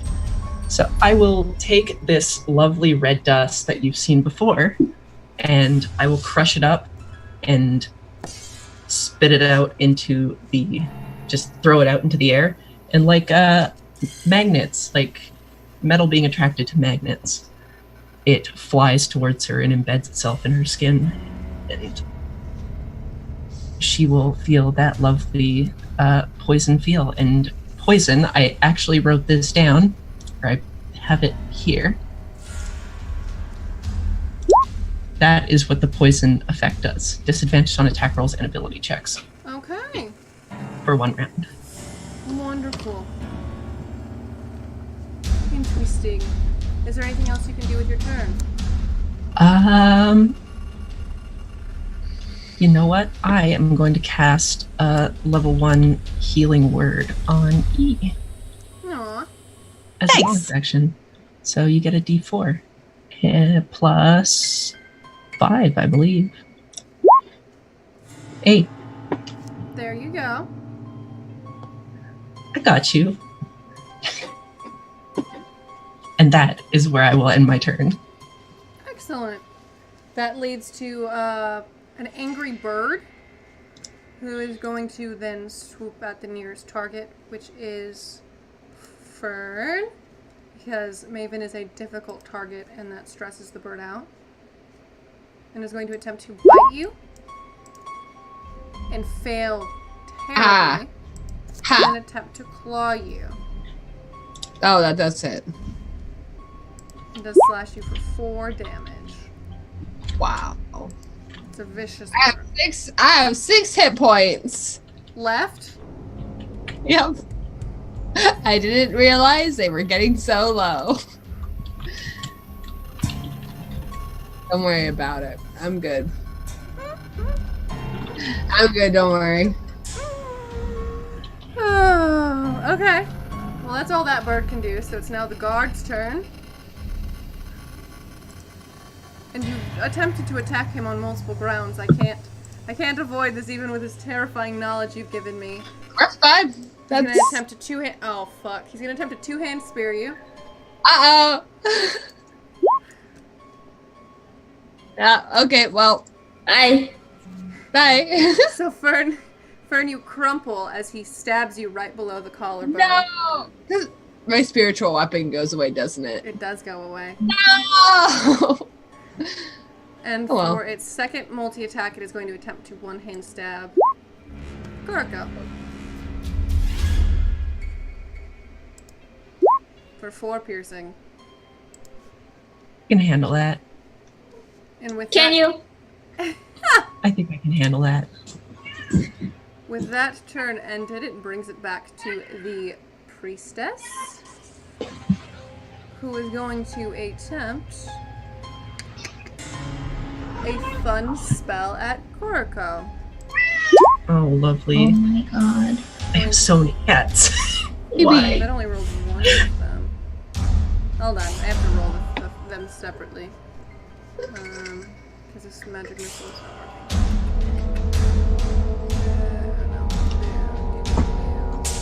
Hold on. Let me just re-roll it instead of doing the 1-4. Yes.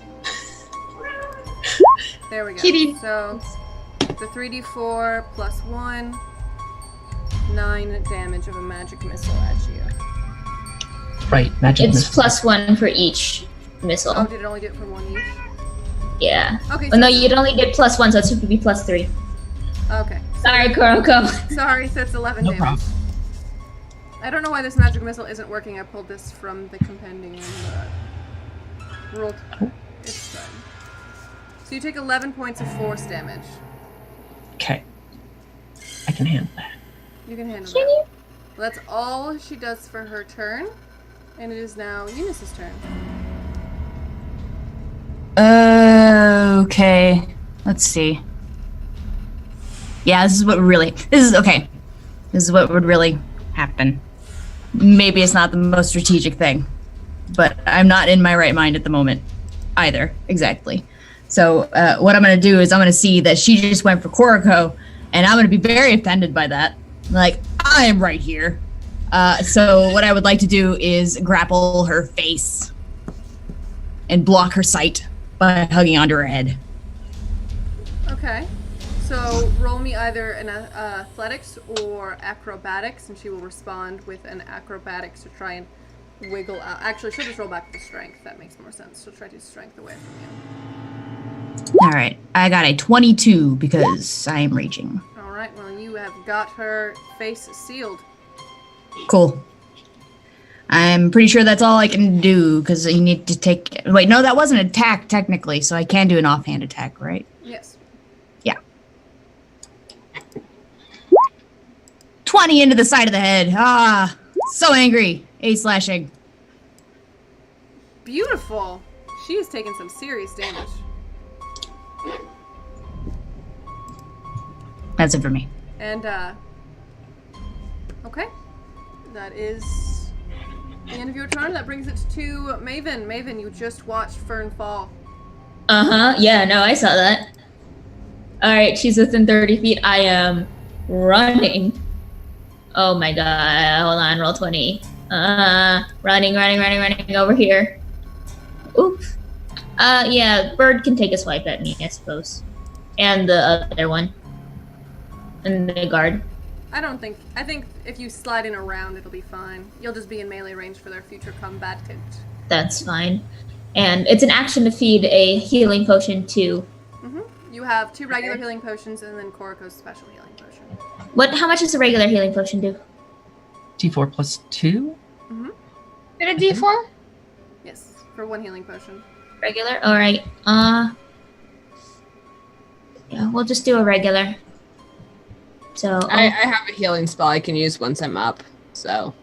So it's a D4 plus 2? So that plus 2. So 4. Cool. Stay up, please. You do stand up. The chest wound begins to stop pulsating. Okay, you good? I'm good. Alright. And then I am going to, if I can, I would like to just try and get the attention of both the guard and the bird off of Fern. I don't know what that would be if I can do that, because I used my action, but that's what I'd like to do. For your bonus action, you can shriek. You're muted. Hey! For your bonus action, you can shriek and shout Hey! polite obscenities. You jerk face. You Hey, terrible- bird! You're not even a real bird. Come at me. Oh. Maven doesn't know how to insult things. Is there anything else you would like to do with your turn? No, that's it. All right, Fern. Maven just got her sword. You're breathing. Alright. I'm going to cast Prayer of Healing. Because I don't think I'm the only one at least missing some health. You'd be right. And so that is... Prayer of healing takes 10 minutes. Oh shit, it does, doesn't it? Wrong one. Let's see what Healing Word does at 2nd level. So that would be 2d4 plus your spellcasting modifier. Okay, so 2d4 plus 6. So 9 health. Cool. And you can use your regular action to attack now because it's just a bonus action. Oh yeah, it is, isn't it? Cool. And yep, so I will just go back to swinging with my mace. And that hits if you're aiming for the man. Yeah, 1d6 plus. And what was it? It was 1d6 plus 3? Yeah. 6 plus 3. Alright, and he takes 8 damage. Excellent. I think that's the first time he's been hit. Nice. Alright. That's my turn. Beautiful. Koriko. In response to this woman shooting things at me, I am going to give her a nice hiss and use a craft magic called Hives. And if you fail a Constitution saving throw, 13 again, you are poisoned for 1 minute. So basically, hopefully the whole fight. Okay. And she has a disadvantage still, right? So. Yeah, and to the end of your turn. Till it's way out 1 full round. Okay, then yeah, so she has disadvantage and she fails. she is now poisoned for a minute. Yay! Excellent. And in response to that, as these hives begin to overtake her, you feel a weird sort of thing happening, E, as you hold on to her, almost as she's kind of disappearing from your grasp. And she does. And she appears again in this corner with her hands up as she uses Vexing Escape. I am quite vexed.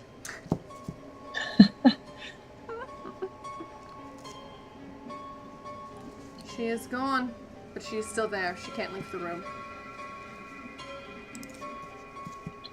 And that... She's still in running distance. You can still get her on your turn. Yeah, Is there anything else? go you'd for like- it.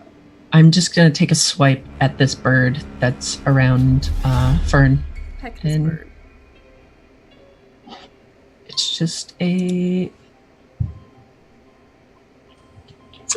I will make an unarmed attack thing.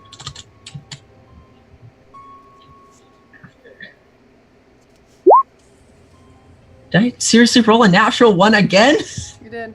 You do not swipe this bird. That is okay. And I will end my turn.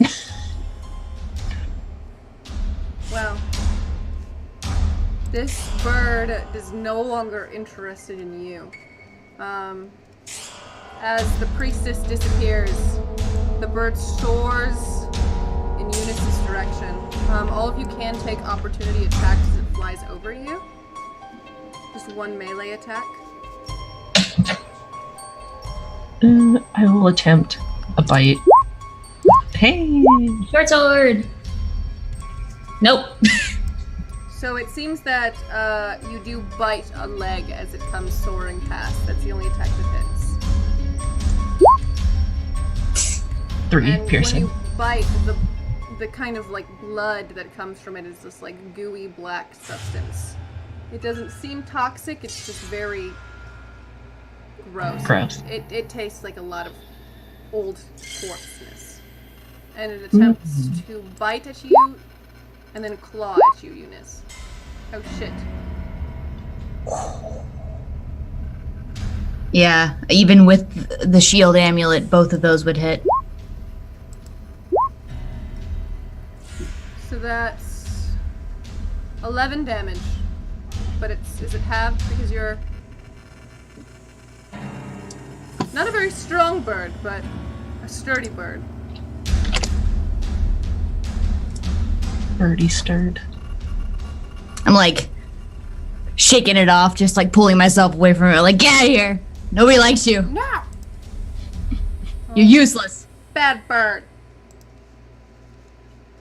And that brings it to the priestess, who is going to, with panicked hands, point at Maven. And attempt a firebolt and fail. Oh. Huh. She's just terrified in the corner, hives all over her face, shooting balls of flames. It is now your turn, Eunice.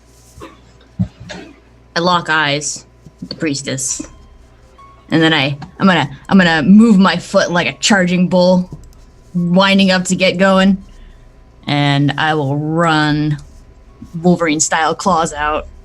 The Or did you shadow just- bird will make a swipe at you as you run. That's fine. It's free to do so. It's a 10. No. You dash past this bird. Yeah. Oh, by the way, Bree, she can use her action to repeat the saving throw to end the hives, by the way. Just letting you know. I appreciate it. This left claw of yours is so powerful. It never misses. And you swipe into her, and these pustules and hives kind of break open on her, and like a pussy ooze begins to form from her where you've clawed at her. She does seem very worse for wear. Good. Is there anything else you would like to do, Eunice? I would like to kill her, but I don't have the action economy, I'm afraid. All right, well, that brings it back up to Maven. Okay. Okay. Should be So, crazy. yeah, should be happening. So right now it's the guard's still up, the bird's still up, and then the priestess is cowering in the corner. Yes. Okay. Those are the things. Maven just kind of looks around. You know what? And then just takes an arrow and shoots at the priestess behind her. And you can do so quite vigorously right over Eunice's head. Get it, killer. Unless you roll a natural 1. We'll see. That is not a natural 1. 10 piercing. And as you plunge this into her lungs, her breathing hitches. She is barely standing. Get her! She's almost down. And I would like to, possible, get out of range of the guard. I know he'll take an opportunity though. He will take an opportunity attack. Like, no, I don't want to be here anymore. And he attempts, Mm-mm. but fails. My opportunity attacks are not successful. Get back over here, sort of in between. Oh my goodness, move the map for me. Thank you. Just get in between everyone. Perfect. Is there anything else you would like to do? Panic. Panic is good. Okay, that's it. All right, Fern.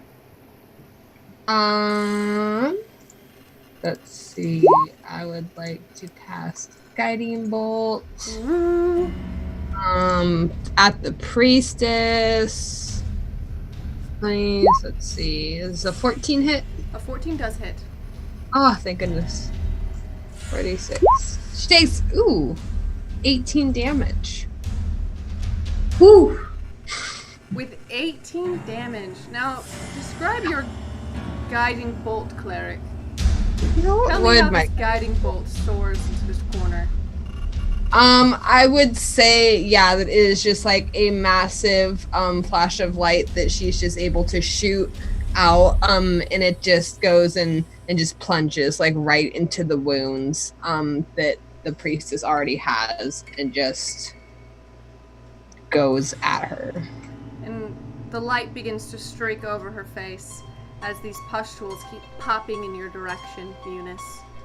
Before it seems between all of this evil as well as pure energy inside of her, she kind of just crumbles within herself. All of her bones and organs and everything just kind of slump into one to the ground in front of you. Yes.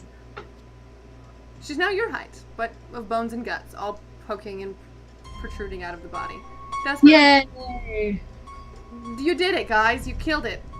And when you do, the bird actually disappears. And all that remains is a very stoic-looking guard. Is he still fighting us? He is glass-faced, ready to go. Is there anything else you would like to do, Fern?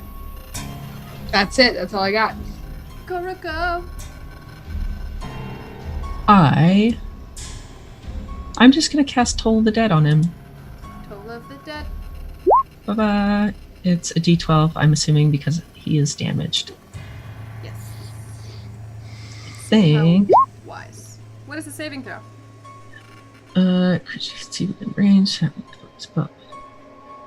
Succeed on a wisdom saving throw, probably just my spell modifier, which is 13. So he fails. And, doesn't say to add my modifier. So there's just a straight d12. It only does 4 damage. Okay. Okay. Or necrotic damage. So the bells kind of fill his head, and he closes his glassy eyes, and shakes it, and opens them again with like a face of horror that quickly goes back into that steel-faced guard. And that is there anything else you would like to do with your turn? I almost feel bad for attacking them. No, I think I'm good. All right. Well, that brings it to your turn once again, Eunice. Turn around. Ah! Charge I'm back. back. Yep. Oh no! What's your rank? Wait! Can I jump? I think I could jump and maybe clear it. I believe in you. But I would say roll me in athletics. That's fine. I'll at least get there. With advantage, 16? Yes. I would say you are able to leap at him for an attack. Excellent. 14? That hits. Oh, good. 11 slashing. And that does it. Yes! How does it? Friggin' slow-mo. Oh my gosh. I'm thinking of like the Logan movie when he like charges just with claws out and like rips someone in half. Also what I'm imagining. Oh yeah. I get a lot of Logan vibes whenever you like do a good attack. It's the claws. It's the claws, it really is. It's powerful. But this room grows silent, minus the crackling of the brazier.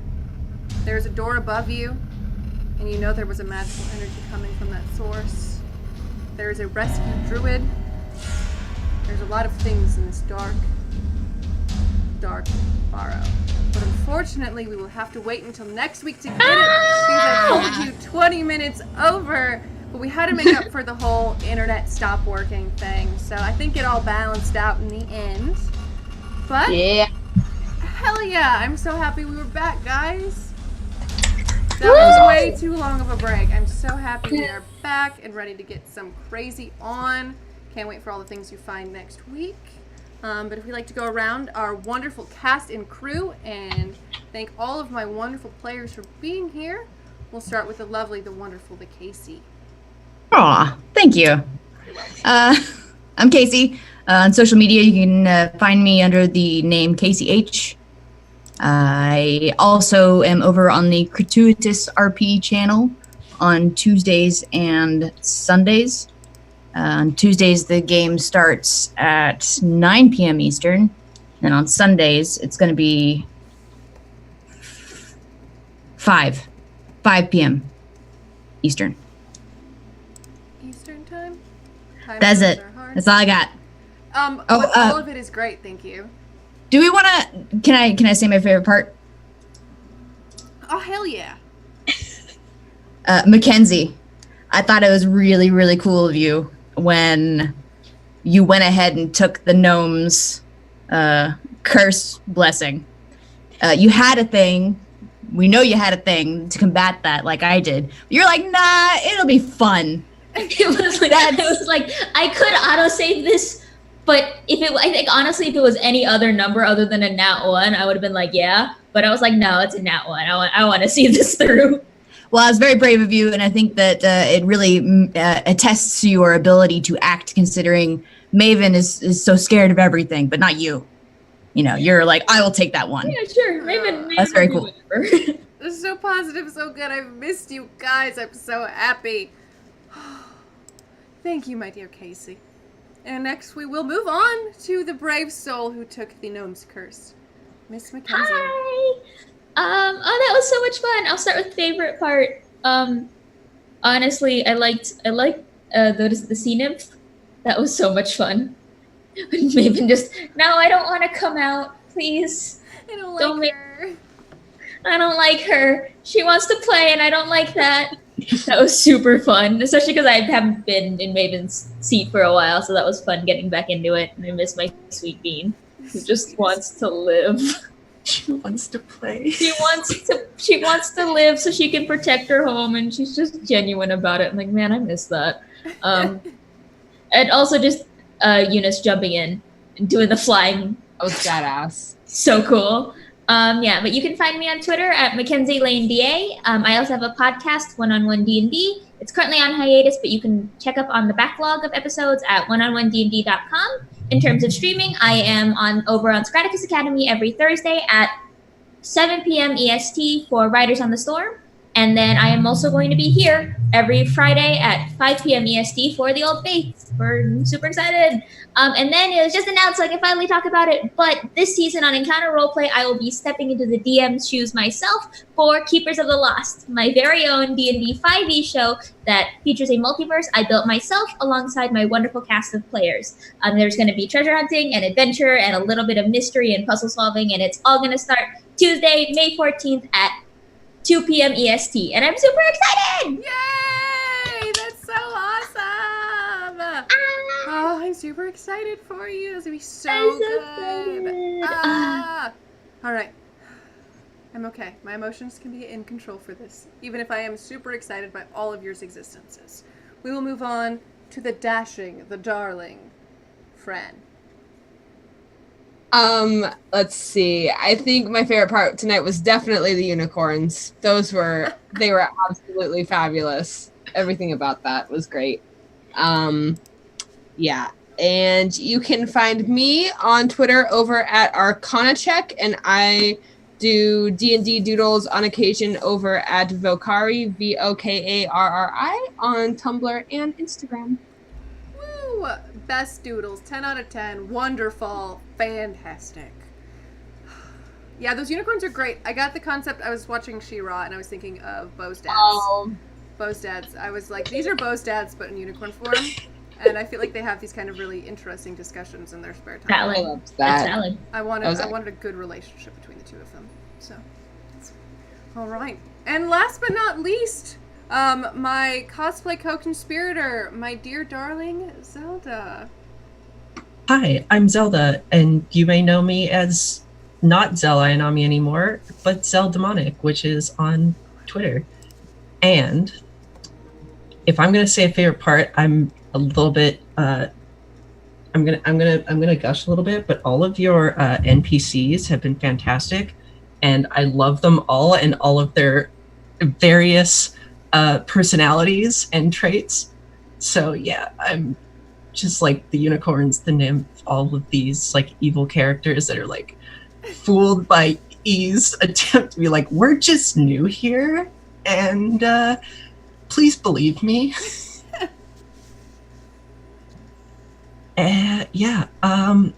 Things I'm in. I'm on Eden on Wednesdays with the lovely DM Bree, NPC Bree. We are doing a thing coming up, which everyone should audition for. Go to Eden Fallcast at Twitter, at Eden Fallcast. Audition.